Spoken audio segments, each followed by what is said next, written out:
ನಮಸ್ಕಾರ. ವಿಶೇಷ ಕಾರ್ಯಕ್ರಮಕ್ಕೆ ಸ್ವಾಗತ. ನಾನು ದಿವ್ಯ ಜ್ಯೋತಿ, ನನ್ನ ಜೊತೆಗಿದ್ದಾರೆ ಅರುಣ್ ಬಡಿಗೇರ್. 20 ಲಕ್ಷ ಕೋಟಿ ಪ್ಯಾಕೇಜ್ ಅನ್ನ ಪ್ರಧಾನಿ ನರೇಂದ್ರ ಮೋದಿ ಅವರು ಘೋಷಣೆ ಮಾಡಿದ್ದಾರೆ. ಇವತ್ತು 4 ಗಂಟೆಗೆ ನಿರ್ಮಲಾ ಸೀತಾರಾಮನ್ ಅವರು ಇದರ ಬಗ್ಗೆ ಸಂಪೂರ್ಣ ವಿವರಣೆಯನ್ನ ಕೊಡ್ತಾರೆ. ಯಾರಿಗೆ ಎಷ್ಟು ಪಾಲು ಇದರಲ್ಲಿ ಸಿಗುತ್ತೆ, ನೇರ ಲಾಭನ ಅಥವಾ ಪರೋಕ್ಷ ಲಾಭನ ಎಂಬಿತ್ಯಾದಿ ಪ್ರಶ್ನೆಗಳು ಜನರಿಗೆ ಮೂಡಿದೆ. ಜೊತೆಗೆ ನಮಗೇನು ವೈಯಕ್ತಿಕವಾಗಿ ಇದರಿಂದ ಲಾಭ ಸಿಗುತ್ತೆ, ಇದರಿಂದ ನಾವು ಯಾವ ರೀತಿ ಲಾಭವನ್ನ ಪಡಿಬಹುದು ಅಂತ ಜನ ನಿರೀಕ್ಷೆ ಮಾಡ್ತಾ ಇದ್ದಾರೆ. ಈ ಎಲ್ಲ ನಿರೀಕ್ಷೆಗಳಿಗೆ ಯಾವ ರೀತಿಯಾಗಿ ಟಚ್ ಅಂಡ್ ಗೋ ಫೀಲ್ ಕೊಡ್ತಾರಾ ಅಥವಾ ಸಂಪೂರ್ಣವಾಗಿ ತೃಪ್ತಿ ಕೊಡುವಂತಹ ಒಂದು ಬಜೆಟ್ ನ ಪ್ಯಾಕೇಜ್ ಅವರಿಗೆ ಲಭ್ಯವಾಗುತ್ತಾ ಪ್ರತಿಯೊಬ್ಬರಿಗೂ ಅನ್ನೋ ಮಾಹಿತಿಯನ್ನ ವಿವರಗಳೊಂದಿಗೆ ನಿಮ್ಮ ಮುಂದೆ ಇಡ್ತೀವಿ. 20 ಲಕ್ಷ ಕೋಟಿಯ ಸ್ಪೆಷಲ್ ಪ್ಯಾಕೇಜ್ ನಲ್ಲಿ ಏನೆಲ್ಲ ಇರುತ್ತೆ ಅನ್ನುವಂತಹ ಅಂಶ ಈಗ ನಿಮ್ಮ ಮುಂದೆ ಇದೆ. 20 ಲಕ್ಷ ಕೋಟಿ ಪ್ಯಾಕೇಜ್ ನಲ್ಲಿ ಯಾರಿಗೆ ಎಷ್ಟು ಪಾಲು,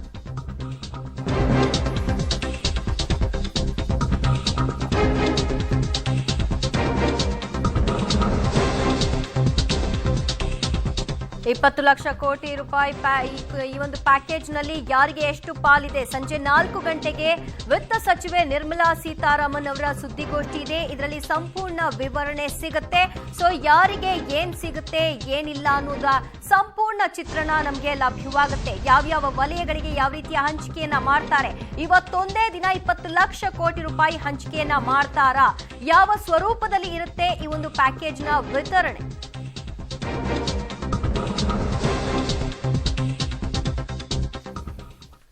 ಓಕೆ, ಹಾಗಿದ್ರೆ ಯಾರಿಗೆಲ್ಲ ಇದು ಅನುಕೂಲವಾಗುತ್ತೆ? ತುಂಬಾ ಜನ ನಿರೀಕ್ಷೆಯನ್ನ ಇಟ್ಕೊಂಡಿರೋರು ಇದ್ದಾರೆ. ಆದ್ರೆ ಎಲ್ಲರಿಗೂ ಕೂಡ ಸಿಗಕ್ ಸಾಧ್ಯನಾ? ಏನಾಗುತ್ತೆ? ಅದರಲ್ಲೂ ಅತಿ ಹೆಚ್ಚಾಗಿ ರೈತರ ಸಾಲ ಮನ್ನಾ ಈ ಬಾರಿ ಆಗುತ್ತಾ ಅನ್ನೋದು ಬಹುದೊಡ್ಡ ಪ್ರಶ್ನೆಯಾಗಿ ಚರ್ಚೆಯಾಗಿ ಕಾಡ್ತಾ ಇದೆ. ರೈತರಿಗೆ ಬಡ್ಡಿ ಇಲ್ಲದೆಯೇ ಏನಾದರೂ ಸಾಲ ಸಿಗುತ್ತಾ? ಕಿಸಾನ್ ಸಮ್ಮಾನ್ ಅಡಿಯಲ್ಲಿ ದುಡ್ಡು ಹೆಚ್ಚಳ ಆಗುತ್ತಾ? ಅತಿ ಮುಖ್ಯವಾಗಿ ಕೇಳ್ಕೊಳ್ತಾ ಇರೋದು ರೈತರ ಸಾಲ ಮನ್ನಾ ವಿಚಾರ. ರೈತರ ಬೆಳೆಗಳಿಗೆ ಬೆಂಬಲ ಬೆಲೆ ಇನ್ನಷ್ಟು ಜಾಸ್ತಿ ಏನಾದರೂ ಆಗುತ್ತಾ? ಬಿತ್ತನೆ ಬೀಜ, ರಸಗೊಬ್ಬರದಲ್ಲಿ ಏನಾದರೂ ಹೆಚ್ಚಳ, ಸಬ್ಸಿಡಿ ಸಿಗುತ್ತಾ? ಕೃಷಿ ಉಪಕರಣಗಳ ಖರೀದಿಗೆ ಸಬ್ಸಿಡಿ ಘೋಷಣೆಯನ್ನ ಮಾಡ್ತಾರಾ? ಇವೆಲ್ಲವೂ ಕೂಡ ಈಗ ನಮ್ಮ ಮುಂದೆ ಇರುವಂತಹ ಪ್ರಶ್ನೆಗಳು. ಅದಕ್ಕೆ ಉತ್ತರ 4 ಗಂಟೆಗೆ ಸಿಗುತ್ತೆ.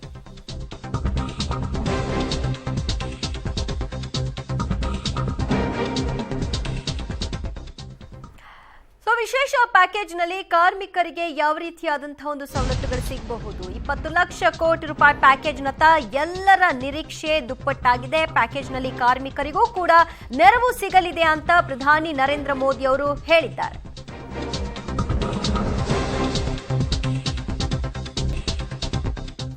ವಿಶೇಷ ಪ್ಯಾಕೇಜ್ ನಲ್ಲಿ ಕಾರ್ಮಿಕರಿಗೂ ಕೂಡ ನೆರವು ಸಿಗಲಿದೆ ಅಂತ ಪ್ರಧಾನಿ ಹೇಳಿದ್ದಾರೆ. ಅಸಂಘಟಿತ ವಲಯದ ಕಾರ್ಮಿಕರಿಗೆ ವಿಶೇಷ ನೆರವು ಘೋಷಣೆ ನಿರೀಕ್ಷೆಗಳಿದೆ. ಆಟೋ, ಕ್ಯಾಬ್, ಟ್ಯಾಕ್ಸಿ ಚಾಲಕರಿಗೆ ಹಣಕಾಸು ನೆರವನ್ನ ಕೊಡ್ತಾರಾ? ಹೋಟೆಲ್, ಗಾರ್ಮೆಂಟ್ಸ್ ಕಾರ್ಮಿಕರಿಗೂ ಕೂಡ ದುಡ್ಡನ್ನ ಕೊಡ್ತಾರಾ ಪ್ರಧಾನಿ ನರೇಂದ್ರ ಮೋದಿ ಅವರು ಅನ್ನುವಂತಹ 10 ಪ್ರಶ್ನೆಗಳನ್ನ ಇಟ್ಕೊಂಡು ಇವತ್ತು ಸಂಜೆಯ 4 ಗಂಟೆಯ ಸುದ್ದಿಗೋಷ್ಠಿಗಾಗಿ ಎಲ್ಲರೂ ಕೂಡ ಎದುರು ನೋಡ್ತಾ ಇದ್ದಾರೆ. ಯಾರಿಗೆ ಏನ್ ಸಿಗುತ್ತೆ, ಕಾರ್ಮಿಕರಿಗೆ ನೆರವು ಸಿಗೋ ದೃಷ್ಟಿಯಲ್ಲಿ ಏನನ್ನ ಘೋಷಣೆ ಮಾಡಬಹುದು, ಎಲ್ಲಾ ನಿರೀಕ್ಷೆಗಳಿವೆ.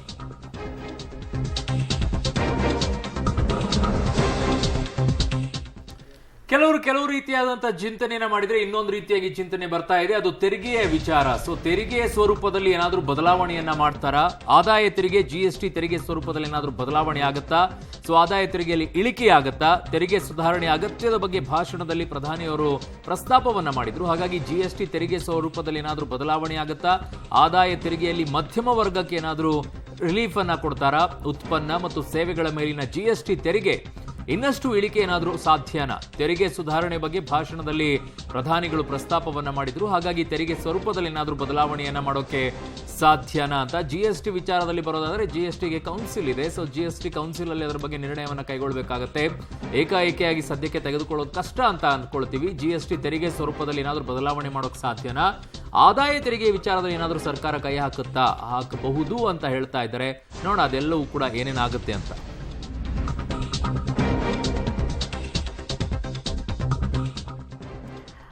ಮನೆ ಸಾಲ ಮಾಡ್ಕೊಂಡಿದ್ದೀವಿ, ವಾಹನ ಸಾಲ ಮಾಡ್ಕೊಂಡಿದ್ದೀವಿ, ಈ ಸಾಲದ ಮೇಲಿನ ಬಡ್ಡಿ ಇಳಿಕೆ ಆಗುತ್ತಾ ಅನ್ನುವಂತಹ ಜನರ ಪ್ರಶ್ನೆಗಳಿವೆ.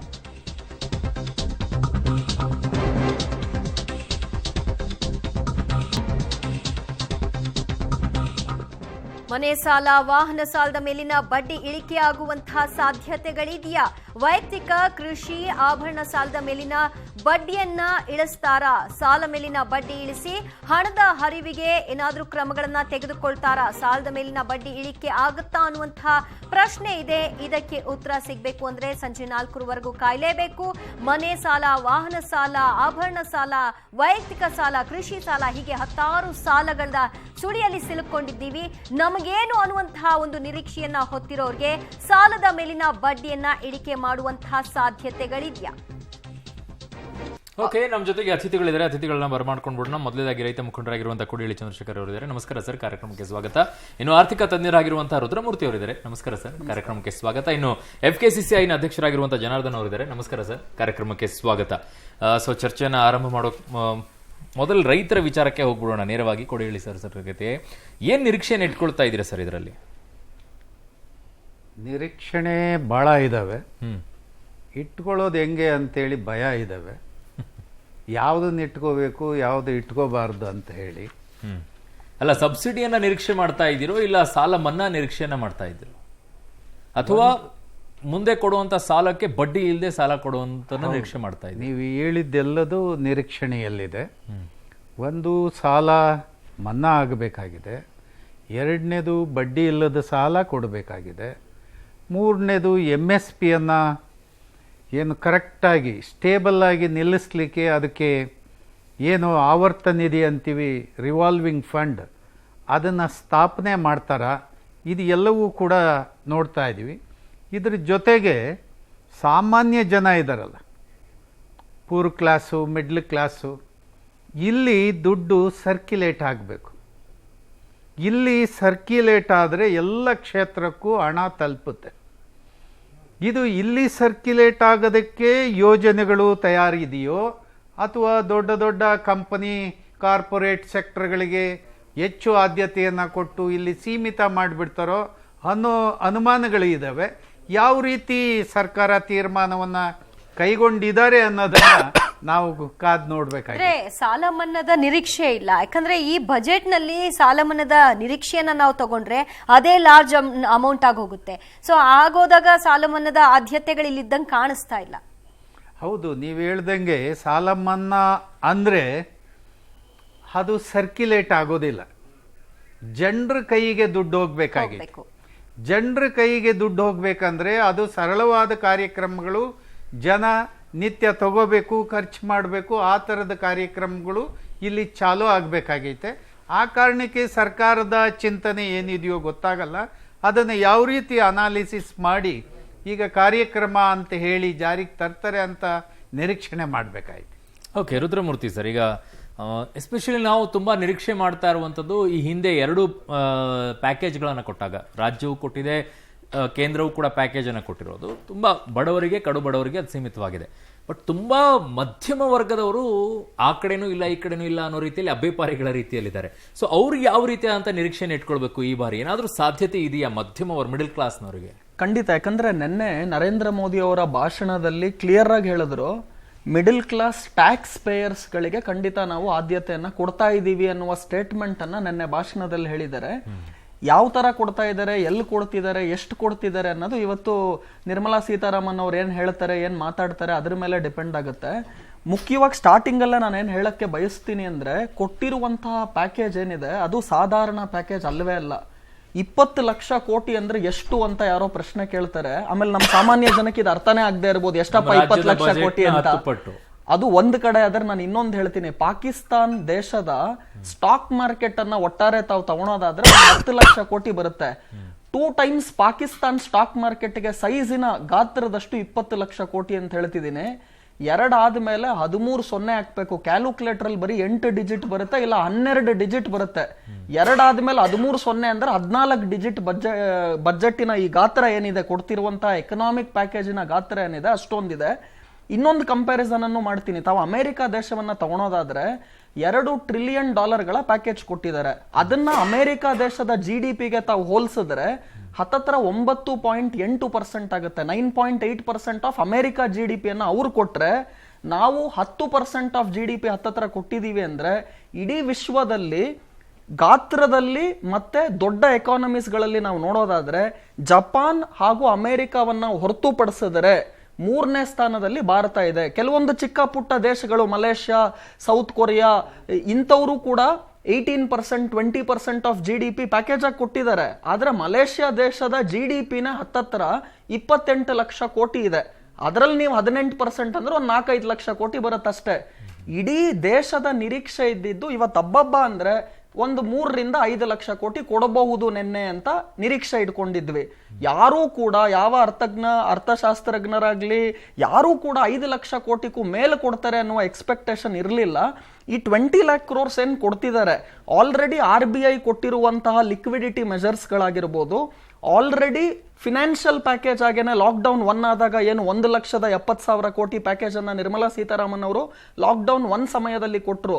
ಅದೆಲ್ಲವನ್ನ ಬಿಟ್ಟು ನಾವು ಲೆಕ್ಕ ಹಾಕಬೇಕು ಅಂದ್ರೆ ಇವಾಗ ವಾಪಸ್ ಅದನ್ನೆಲ್ಲ ನಾನು ಮೈನಸ್ ಮಾಡಿದ್ರೆ ಒಂದು ಹತ್ತತ್ರ 13-14 ಲಕ್ಷ ಕೋಟಿ ಪ್ಯಾಕೇಜ್ ನೆನ್ನೆ ಅನೌನ್ಸ್ ಮಾಡಿರೋದು. ಯಾಕಂದ್ರೆ ಅದೆಲ್ಲ ಸೇರಿ ಮೋದಿ ಅವ್ರು ಹೇಳಿದೇನು ಅಂದ್ರೆ 20 ಲಕ್ಷ ಕೋಟಿ ಒಟ್ಟಾರೆ ಅಂತ ಹೇಳ್ತಾ ಇದ್ದಾರೆ. ಅಂದ್ರೆ ಆಲ್ರೆಡಿ ಇವಾಗವರೆಗೂ ಕೊಟ್ಟಿರುವ ಪ್ಯಾಕೇಜ್ ಗಳನ್ನ ಮೈನಸ್ ಮಾಡಿ ಮಿಕ್ಕಿದ್ ಇನ್ನೊಂದು 13-14 ಲಕ್ಷ ಕೋಟಿ ಅಂತ ನಾನು ತಗೊಂಡ್ರು ಕೂಡ 20 lakh crore ಕಡಿಮೆ ಅಲ್ಲ. ಇನ್ನೊಂದು ತಿಳ್ಕೊಳ್ಳಿ, ಅಮೆರಿಕ ದೇಶದಲ್ಲಿ ಕರೋನಾ ವೈರಸ್ ಕೇಸಸ್ ಎಷ್ಟಿದೆ ಅಂತ ತಾವು ನೋಡೋದಾದ್ರೆ ಹತ್ತತ್ರ 14 ಲಕ್ಷ ಕೇಸಸ್ ಇದೆ. ಭಾರತದಲ್ಲಿ ಇವಾಗ ಲೇಟೆಸ್ಟ್ ಎಷ್ಟಿದೆ ಅಂದ್ರೆ ಕರೋನಾ ವೈರಸ್ ಕೇಸಸ್ ಹತ್ತತ್ರ 75,000 ಗಡಿಯನ್ನ ನಾವು ತಲುಪ್ತಾ ಇದೀವಿ. 74,800-900 ಕೇಸಸ್ ಇದೆ. ಅಂದ್ರೆ 75,000 ಕೇಸಸ್ಗೆ ನೀವು 10% GDP ಅನ್ನ ಪ್ಯಾಕೇಜ್ ಆಗಿ ಕೊಡ್ತಾ ಇದ್ದೀರಾ. ಅಮೆರಿಕ ದೇಶ 14 ಲಕ್ಷ ಕೇಸಸ್ಗಳಿಗೆ 10% GDP ಪ್ಯಾಕೇಜ್ ಆಗಿ ಕೊಡ್ತಿದೆ. ಇದರಿಂದ ನಾನು ಏನ್ ಹೇಳ್ತಿದ್ದೀನಿ ಅಂದ್ರೆ ಭಾರತದಂತಹ ದೊಡ್ಡ ದೇಶಕ್ಕೆ ಇರುವಂತಹ ಕರೋನಾ ವೈರಸ್ ಸಂಖ್ಯೆಗಳ ಇಷ್ಟು ಕಡಿಮೆ ಇದ್ರೂ ಕೂಡ 10% ಆಫ್ GDP ಭಾರಿ ಗಾತ್ರದ ನಂಬರ್ ಅಂತ ಹೇಳ್ತಿದ್ದೀನಿ. ಇದು ಬರೀ ಸರ್ವೈವಲ್ ಅಥವಾ ರಿವೈವಲ್ ಗೋಸ್ಕರ ಕೊಟ್ಟಿರೋ ಪ್ಯಾಕೇಜ್ ಅಲ್ವೇ ಅಲ್ಲ, ಇದು ಗ್ರೋತ್ ಪ್ಯಾಕೇಜ್ ಅಂತಾನು ಕೂಡ ಹೇಳ್ತಾ ಇದ್ದೀನಿ. ಮುಂದಿನ ಭವಿಷ್ಯದ ಭಾರತವನ್ನ ನೋಡಿಕೊಂಡು ಯಾವ ರೀತಿ ಪ್ರಗತಿಗೋಸ್ಕರ ನಾವ್ ಏನೇನ್ ಮಾಡಬಹುದು ಅಲ್ಲಿ ಹೇಳ್ತಾ ಇದ್ದಾರೆ, ಸ್ವಾವಲಂಬನೆ ಆಗಿರಬೇಕು, ಇದೆಲ್ಲವನ್ನ ನೋಡಿಕೊಂಡು ಗ್ರೋತ್ ಬಜೆಟ್ ಚರ್ಚೆ ಮುಂದುವರಿಸೋಣ. ನಮ್ಮ ಜೊತೆಗೆ ಆರ್ಥಿಕ ತಜ್ಞರಾಗಿರುವಂತಹ ವಿಜಯ್ ರಾಜೇಶ್ ಅವರು ಕೂಡ ಜಾಯ್ನ್ ಆಗಿದ್ದಾರೆ. ಸರ್ ನಮಸ್ತೆ, ಕಾರ್ಯಕ್ರಮಕ್ಕೆ ಸ್ವಾಗತ.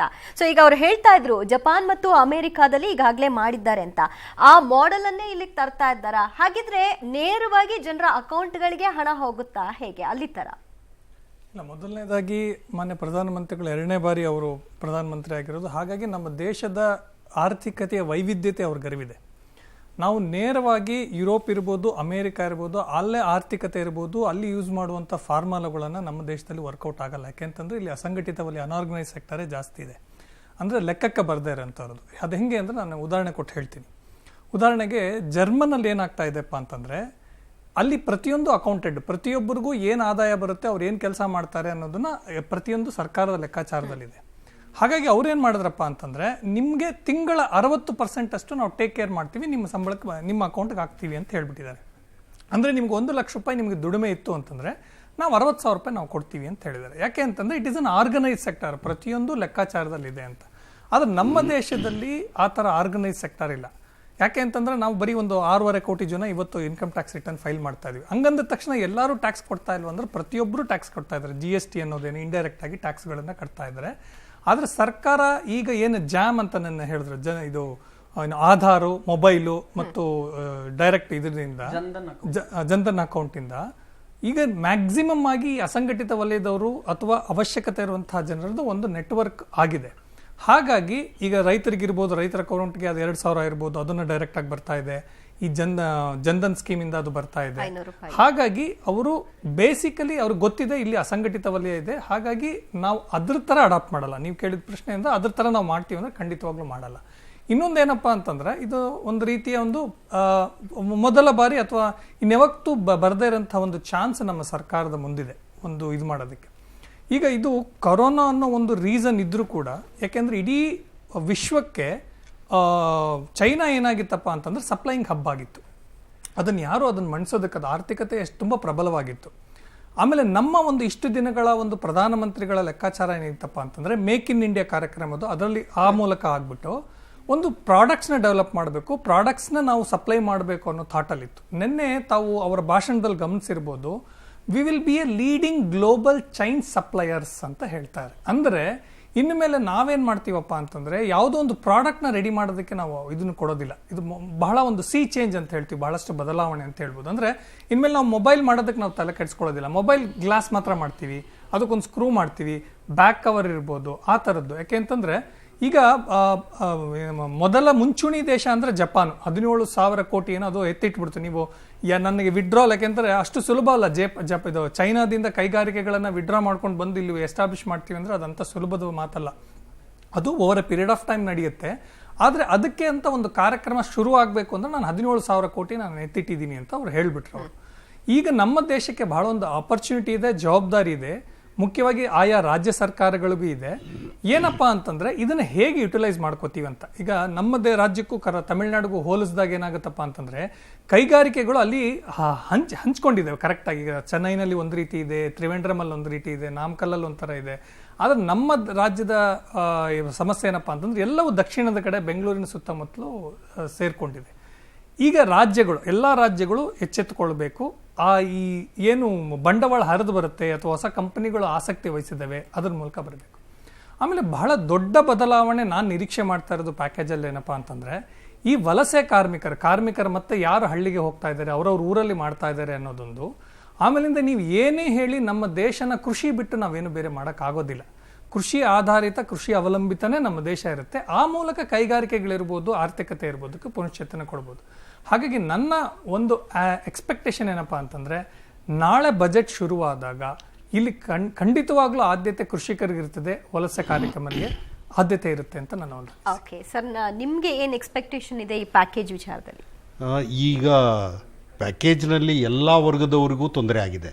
ರೈತರಾಗಲಿ, ಕಾರ್ಮಿಕರಾಗಲಿ, ಉದ್ಯಮಿದಾರರಾಗಲಿ, ಕೈಗಾರಿಕೆ ವರ್ಗದವರಾಗಲಿ, ನೌಕರರಾಗಲಿ, ಸಿಬ್ಬಂದಿ ವರ್ಗದವರಾಗಲಿ ಎಲ್ಲರಿಗೂ ಒಂದು ತೊಂದರೆ ಆಗಿದೆ. ಈ 51 ದಿನಗಳ ಒಂದು ಲಾಕ್ಡೌನು ಮತ್ತು ಇನ್ನೂ 10 ದಿನಗಳ ಲಾಕ್ಡೌನ್ ಕಂಟಿನ್ಯೂ ಆದರೆ 61 ದಿನ ಅಂದರೆ 2 ತಿಂಗಳ ಅವಧಿಗೆ ಸಂಪೂರ್ಣವಾಗಿ ನಾವು ಲಾಕ್ಡೌನ್ ಆಗ್ತೀವಿ. ಅದರಿಂದ ಎಲ್ಲ ವರ್ಗದವರು, ಇಂಥ ವರ್ಗದವರು ಅಂಥ ವರ್ಗದವರು ಅಂತ ನಾವು ಇದು ಮಾಡಲಿಕ್ಕಾಗೋದಿಲ್ಲ.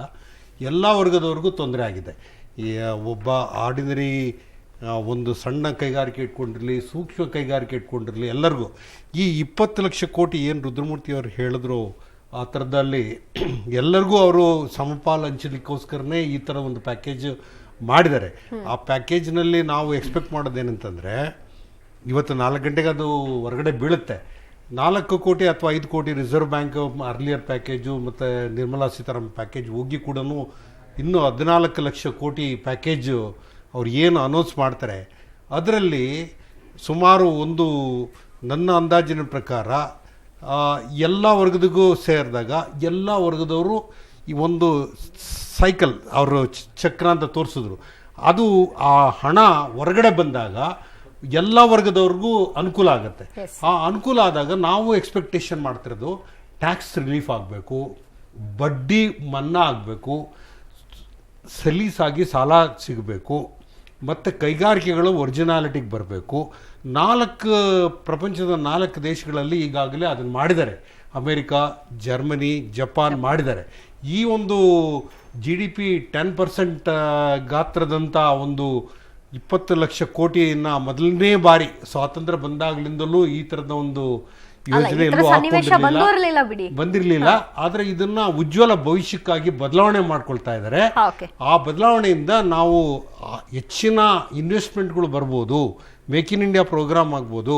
20 ಲಕ್ಷ ಕೋಟಿಯ ಮೋದಿ ಪ್ಯಾಕೇಜ್, ಮೋದಿ ಮಂತ್ರ ಏನು ಅನ್ನುವಂತಹ ವಿಚಾರಕ್ಕೆ ಸಂಬಂಧಪಟ್ಟ ಹಾಗೆ ನಿರೀಕ್ಷೆಗಳ ಕುರಿತಾಗಿ ಚರ್ಚೆಯನ್ನ ಮಾಡ್ತಾ ಇದ್ವಿ. ರುದ್ರಮೂರ್ತಿ ಅವರ ಒಂದು ಪ್ರಶ್ನೆ ಇದೆ, ಎಲ್ಲಿಂದ ತರ್ತಾರೆ ಈ ಹಣನ ಅಂತ? ಅಂದ್ರೆ RBI ಮೂಲಕ ನೋಟ್ ಪ್ರಿಂಟ್ ಮಾಡ್ತಾರಾ? ಅರ್ಧಕ್ಕೆ ಬಿಟ್ಬಿಟ್ಟಿದ್ರಿ ಅವರಿಗೆ. ಸಾರಿ, ಟೈಮ್ ಕೊಡ್ತೀನಿ ಅಂತ ಹೇಳಿದೆ ಜನಾರ್ದನ್ ಸರ್. ಈಗ ಒಂದು ದೊಡ್ಡ ಪ್ರಶ್ನೆ ಕಾಡ್ತಾ ಇರೋದೇನು ಅಂತಂದ್ರೆ, ಸಣ್ಣ ಮತ್ತು ಮಧ್ಯಮ ಕೈಗಾರಿಕೆಗಳು, ದೊಡ್ಡ ಕೈಗಾರಿಕೆಗಳು ಹೇಗೋ ಸ್ಟೇಬಲ್ ಮಾಡ್ಕೊಂಡ್ಬಿಟ್ಟು ಏನೋ ಒಂದಿಷ್ಟು ಮ್ಯಾನೇಜ್ ಮಾಡ್ಕೊಂಡು ಹೋಗ್ತವೆ. ಬಟ್ ಸಣ್ಣ ಮತ್ತು ಮಧ್ಯಮ ಈ ಕೈಗಾರಿಕೆಗಳು ಬಹುದೊಡ್ಡ ಸಮಸ್ಯೆ ಎದುರಿಸ್ತಾ ಇರೋದು ಸಾಲನ, ಇಲ್ಲ ಅವ್ರ ಎಂಪ್ಲಾಯ್ ಕೊಡ್ತಾ ಇರುವಂತ ಸಂಬಳ ವಿಚಾರನ? ಸಾಲ ಒಂದು, ಎಂಪ್ಲಾಯೀಸ್ ಸಂಬಳದ ಜೊತೆಗೆ ನಾವು ಕಟ್ಟಬೇಕಾದಂಥ ಇನ್ಸ್ಟಾಲ್ಮೆಂಟ್ಗಳು, ಬಡ್ಡಿ ದರ, ಬಾಡಿಗೆ, ಪವರು ಇಷ್ಟು ನಮಗೆ ಇಲ್ಲ ಪವರದ್ದಂತೂ ನಿಮಗೆ ಈಗ ರಾಜ್ಯ ಸರ್ಕಾರದಲ್ಲಿ ಇದನ್ನು ಕೊಟ್ಬಿಟ್ಟಿದ್ದಾರೆ ನಿಮ್ಗೆ. ಫಿಕ್ಸೆಡ್ ಚಾರ್ಜ್ ಮೇಲೆ ಮಾತ್ರ ಕೊಟ್ಟಿದ್ದಾರೆ. ಫಿಕ್ಸೆಡ್ ಚಾರ್ಜ್ ಮಾತ್ರ ನಿಗದಿತ ಶುಲ್ಕ ಏನಿದೆ ಅದನ್ನ ಅವರು ಇಂಡೈರೆಕ್ಟ್ ಆಗಿ ಅದನ್ನು ತಗೊಳ್ಳೋಕೆ ಪ್ರಯತ್ನ ಮಾಡಿದಾರಲ್ಲ, ನೋಡಿದಿರಲ್ಲ ನೀವು ಬಿಲ್ ನೋಡಿದಿರಲ್ಲ, ಅದನ್ನು ನಿಗದಿತ ಶುಲ್ಕನೂ ಬರಲಿ ನಮಗೆ ಅಂತ ಹೇಳಿ ಎರಡರದ್ದು ಒಟ್ಟಿಗೆ ಮಾಡಿ ಯೂನಿಟ್ಗಳಿದ್ ಮಾಡಿ ಕಂಪ್ಯೂಟರ್ ಮಿಸ್ಟೇಕ್ ಆಗಿದೆ ಅದು ಇದು ಅಂತ ಹೇಳಿ ಇವತ್ತು ರಾಜೇಶ್ ಗೌಡ್ರು ಕೂಡ 3 ಗಂಟೆಗೆ ಒಂದು ಪತ್ರಿಕಾಗೋಷ್ಠಿ ಇಟ್ಕೊಂಡಿದ್ದಾರೆ ಇವತ್ತು 3 ಗಂಟೆಗೆ. ಓಕೆ, ಏನೇ ಮಾಡಿದ್ರು ಕೂಡ ಸಣ್ಣ ಕೈಗಾರಿಕೆ ಮತ್ತು ಇದು ಆ ದಿನದ ಅಡಿಗೆ ಮಾಡ್ಕೊಂಡು ತಿನ್ನುವಂಥ ಒಂದು ಕೈಗಾರಿಕೆ ಅದು. ಇವತ್ತು ಈ ತಿಂಗಳಿನಲ್ಲಿ ಏನು ನಡೆಯುತ್ತೋ ಆ ತಿಂಗಳದ್ದು ಅಂತ. ರೈತರದು ಅಷ್ಟೇ, ರೈತರಿಗೆ ಆ ಬೆಳೆ ಬಂದ್ರೇ ಅವನಿಗಿಲ್ಲ, ಬೆಳೆ ಹೋದರೆ ಹೋದಂಗೆ ಲೆಕ್ಕ. ಈ ಸಣ್ಣ ಕೈಗಾರಿಕೆಗೂ ಅಷ್ಟೇ ಪ್ರಾಬ್ಲಮ್ ಇರುತ್ತೆ. ಈಗ ಕಡಿಮೆ ಅಂದರೆ 2 ತಿಂಗಳ ಅವಧಿನಲ್ಲಿ ಸಂಬಳನೂ ಕೊಡು, ನೀನು ಬಾಡಿಗೆನೂ ಕಟ್ಟು, ಸಾಲ ಮನ್ನಾ ಮಾಡೋದಿಲ್ಲ, ನೀನು ಅದೇ ಸಾಲದ ರೂಪದಲ್ಲೇ ತಗೊಳ್ಳಿ ಅಂತಂದು ಹೇಳಿದಾಗ ಕೈಗಾರಿಕೆ ಉಳಿಯೋದಿಲ್ಲ. 25-30% ಕೈಗಾರಿಕೆ ಹೊರಗಡೆ ಹೋಗಲಿಕ್ಕೆ ಪ್ರಯತ್ನ ಮಾಡ್ತಾ ಇದೆ. ಯಾಕೆಂದರೆ ಅವ್ರ ಹತ್ರ ಹಣ ಇಲ್ಲ. ಇವತ್ತಿನ ಒಂದು ನಿರೀಕ್ಷಣೆಯಲ್ಲಿ ಹೆಚ್ಚದಾಗಿ ನಿರೀಕ್ಷಣೆ ಈಗ ಅದರಲ್ಲಿ ಒಂದು ವಾದ ಇದೆ. ಸಾರಿ ನಾನು ಅದರಲ್ಲಿ ಒಂದು ವಾದ ಇದೆ ಏನು ಅಂತಂದ್ರೆ, 1 ವರ್ಷದ ಹಿಂದೆ ಅವ್ನು ಮಾಡಿರುವಂತ ಸಾಲ ಈಗ 2-3 ತಿಂಗಳಲ್ಲಿ ಸಮಸ್ಯೆ ಆದ ತಕ್ಷಣ ಆ ಸಾಲ ಮನ್ನಾ ಮಾಡ್ಬಿಡ್ಬೇಕಾ? ಇಲ್ಲ, ಮನ್ನಾ ನಾನು ಒಂದು ಮನೆ ಕಟ್ಕೊಂಡಿರ್ತೀನಿ, ನಾನು 1 ವರ್ಷದ ಹಿಂದೆ ಕಟ್ಕೊಂಡು ಬರ್ತಾ ಇರ್ತೀನಿ ಬ್ಯಾಂಕ್ ನಲ್ಲಿ, 2 ತಿಂಗಳ ಕಟ್ಟಕ್ಕಾಗಲ್ಲ ಅಂದ ತಕ್ಷಣ ಇಡೀ ಸಾಲ ಮನ್ನಾ ಮಾಡಿ ಅಂತ ಅನ್ನಕ್ಕಾಗತ್ತೆ? ನಾವು ಸಾಲ ಮನ್ನಾ ಮಾಡಕ್ ಕೇಳೇ ಇಲ್ಲ, ನಾವು ಕೇಳೋದು ಇಲ್ಲ. ಕೇಳಿದ್ರೆ ಅದಕ್ಕೆ ಕೇಳಿದೆ ನಾನು. ಇಲ್ಲ, ಸಾಲ ಮನ್ನಾ ಮಾಡಕ್ ಕೇಳಿಲ್ಲ, ಸಾಲದ ಅವಧಿನ ಹೆಚ್ಚು ಮಾಡಿ ಆ ಬಡ್ಡಿ ಮನ್ನಾ ಮಾಡಿ ಅಂತ ಕೇಳ್ತಾರೆ. ಸೊ 2-3 ತಿಂಗಳದ ಬಡ್ಡಿ ಮಾಡಿದೆ. ಕಾರ್ಪೊರೇಷನ್ ಟ್ಯಾಕ್ಸ್ ಇದೆ, ಇಲ್ಲ 2 ತಿಂಗಳದ ಬಡ್ಡಿ ಮುಂದೆ ಎಕ್ಸ್ಟೆಂಡ್ ಮಾಡಿ ಅದಕ್ಕೆ ಬಡ್ಡಿ ಇದೆಯಲ್ಲ, ಅದನ್ನ ಮಾಡಾಗಿದೆಯಲ್ಲ, ಅದ್ರ ಸಮಸ್ಯೆ ಏನಿದೆ? ಬಂದಿಲ್ಲ, ಇನ್ನೂ ಬಂದಿಲ್ಲ, ಆರ್ಡರ್ಸ್ ಬಂದಿಲ್ಲ. ನೀವು ಬ್ಯಾಂಕ್ಗೆ ಹೋದರೆ ಬ್ಯಾಂಕ್ ಹೋದ್ರೆ ನೀವು ಕೈಗಾರಿಕೆ ಪ್ರಾರಂಭ ಮಾಡಿದ್ದೀರಾ, ಮಾಡಿದ್ಮೇಲೆ ಕೊಡ್ತೀನಿ ಅಂತ ಹೇಳ್ತಾರೆ. ಕೈಗಾರಿಕೆ ಪ್ರಾರಂಭ ಆಗ್ಲಿಕ್ಕೆ ಇನ್ನೂ ಹಲವಾರು ಕೆಲಸಗಳು ಆಗಿದೆ. ಈಗ ಸ್ವಲ್ಪ 60% ಅಷ್ಟು ಹೊರಗಡೆ ಬಂದಿದ್ದೀವಿ, ಇನ್ನೊಂದು 30-40% ಬಹಳ ನಿರೀಕ್ಷೆ ಇಟ್ಕೊಂಡಿದ್ದೀರಾ ಈ ಸಲ ಇವತ್ತಿನ 4 ಗಂಟೆಗೆ ಏನಾಗುತ್ತೆ? ಅಲ್ಲ, ನಮಗೋಸ್ಕರನೇ ಅವ್ರು ಮಾಡ್ಬೇಕಿಲ್ಲ ಅಂತಂದ್ರೆ ರೈತರು ಮತ್ತು ಸಣ್ಣ ಮಧ್ಯಮ ಬಿಟ್ರೆ ಇನ್ಯಾರಿಗೆ ಮಾಡ್ಕೋಸ್ಕರ ಎರಡೇ ಇರೋದು. ಒಂದು ಸಣ್ಣ ಮತ್ತು ಮಧ್ಯಮ ಕೈಗಾರಿಕೆಗಳು ಅತಿ ಹೆಚ್ಚಾಗಿ ನಮ್ಮ ದೇಶದಲ್ಲಿರೋದು, ಅದನ್ನು ಹೊರತುಪಡಿಸಿದ್ರೆ ರೈತರು. ಇವೆರಡು ವಿಚಾರವನ್ನು ನಮ್ಮಲ್ಲಿ ಅತಿ ಮುಖ್ಯ ಪ್ರಾಮುಖ್ಯತೆ. ನಮ್ಮ ಯಡಿಯೂರಪ್ಪನವರು ಒಳ್ಳೆ ಸ್ಕೀಮ್ ಮಾಡಿದ್ರು 1610 ಕೋಟಿ ರೂಪಾಯಿನಲ್ಲಿ. ಅದರಲ್ಲಿ ಎಂತೆಂಥ ವರ್ಗದವರಿಗೆ ನಿಜವಾಗೂ ಬೇಕಾಗಿದ್ದಂತ ವರ್ಗದವರಿಗೆ ಕೊಟ್ಟಿದ್ದಾರೆ. ಕೊಡಿ ಹೇಳಿ ಸರ್. ಈಗ ಸಾಲ ಮನ್ನಾ ಒಂದು ಹೊರತುಪಡಿಸಿದ್ರೆ ಬೇರೆ ಯಾವ ಕಡೆ ಗಮನ ಹರಿಸಿದ್ರೆ ಒಳ್ಳೇದಾಗತ್ತೆ ಸದ್ಯಕ್ಕೆ ರೈತರಿಗೆ? ಈಗ ರೈತರಿಗೂ ಆಗಬೇಕು, ದೇಶದ ಎಕಾನಮಿ ಕೂಡ ಸ್ಟೇಬಲ್ ಆಗಬೇಕು. ಈಗಾಗಲೇ ಡಿಮಾನಿಟೇಷನ್ನು GSTಯಿಂದ ಭಾಳ ಮೈನಸ್ ಪಾಯಿಂಟು ದೇಶಕ್ಕಾಗಿದೆ. ಈಗಾಗಲೇ ನಮ್ಮ ಮುಂದೆ ಇರತಕ್ಕಂಥ ಚಾಲೆಂಜು, ನಾವು $3 ಟ್ರಿಲಿಯನ್ ಅಂತಲೇ ಅದ್ರ ಸುತ್ತ ಓಡಾಡ್ತಾ ಇದ್ದೀವಿ.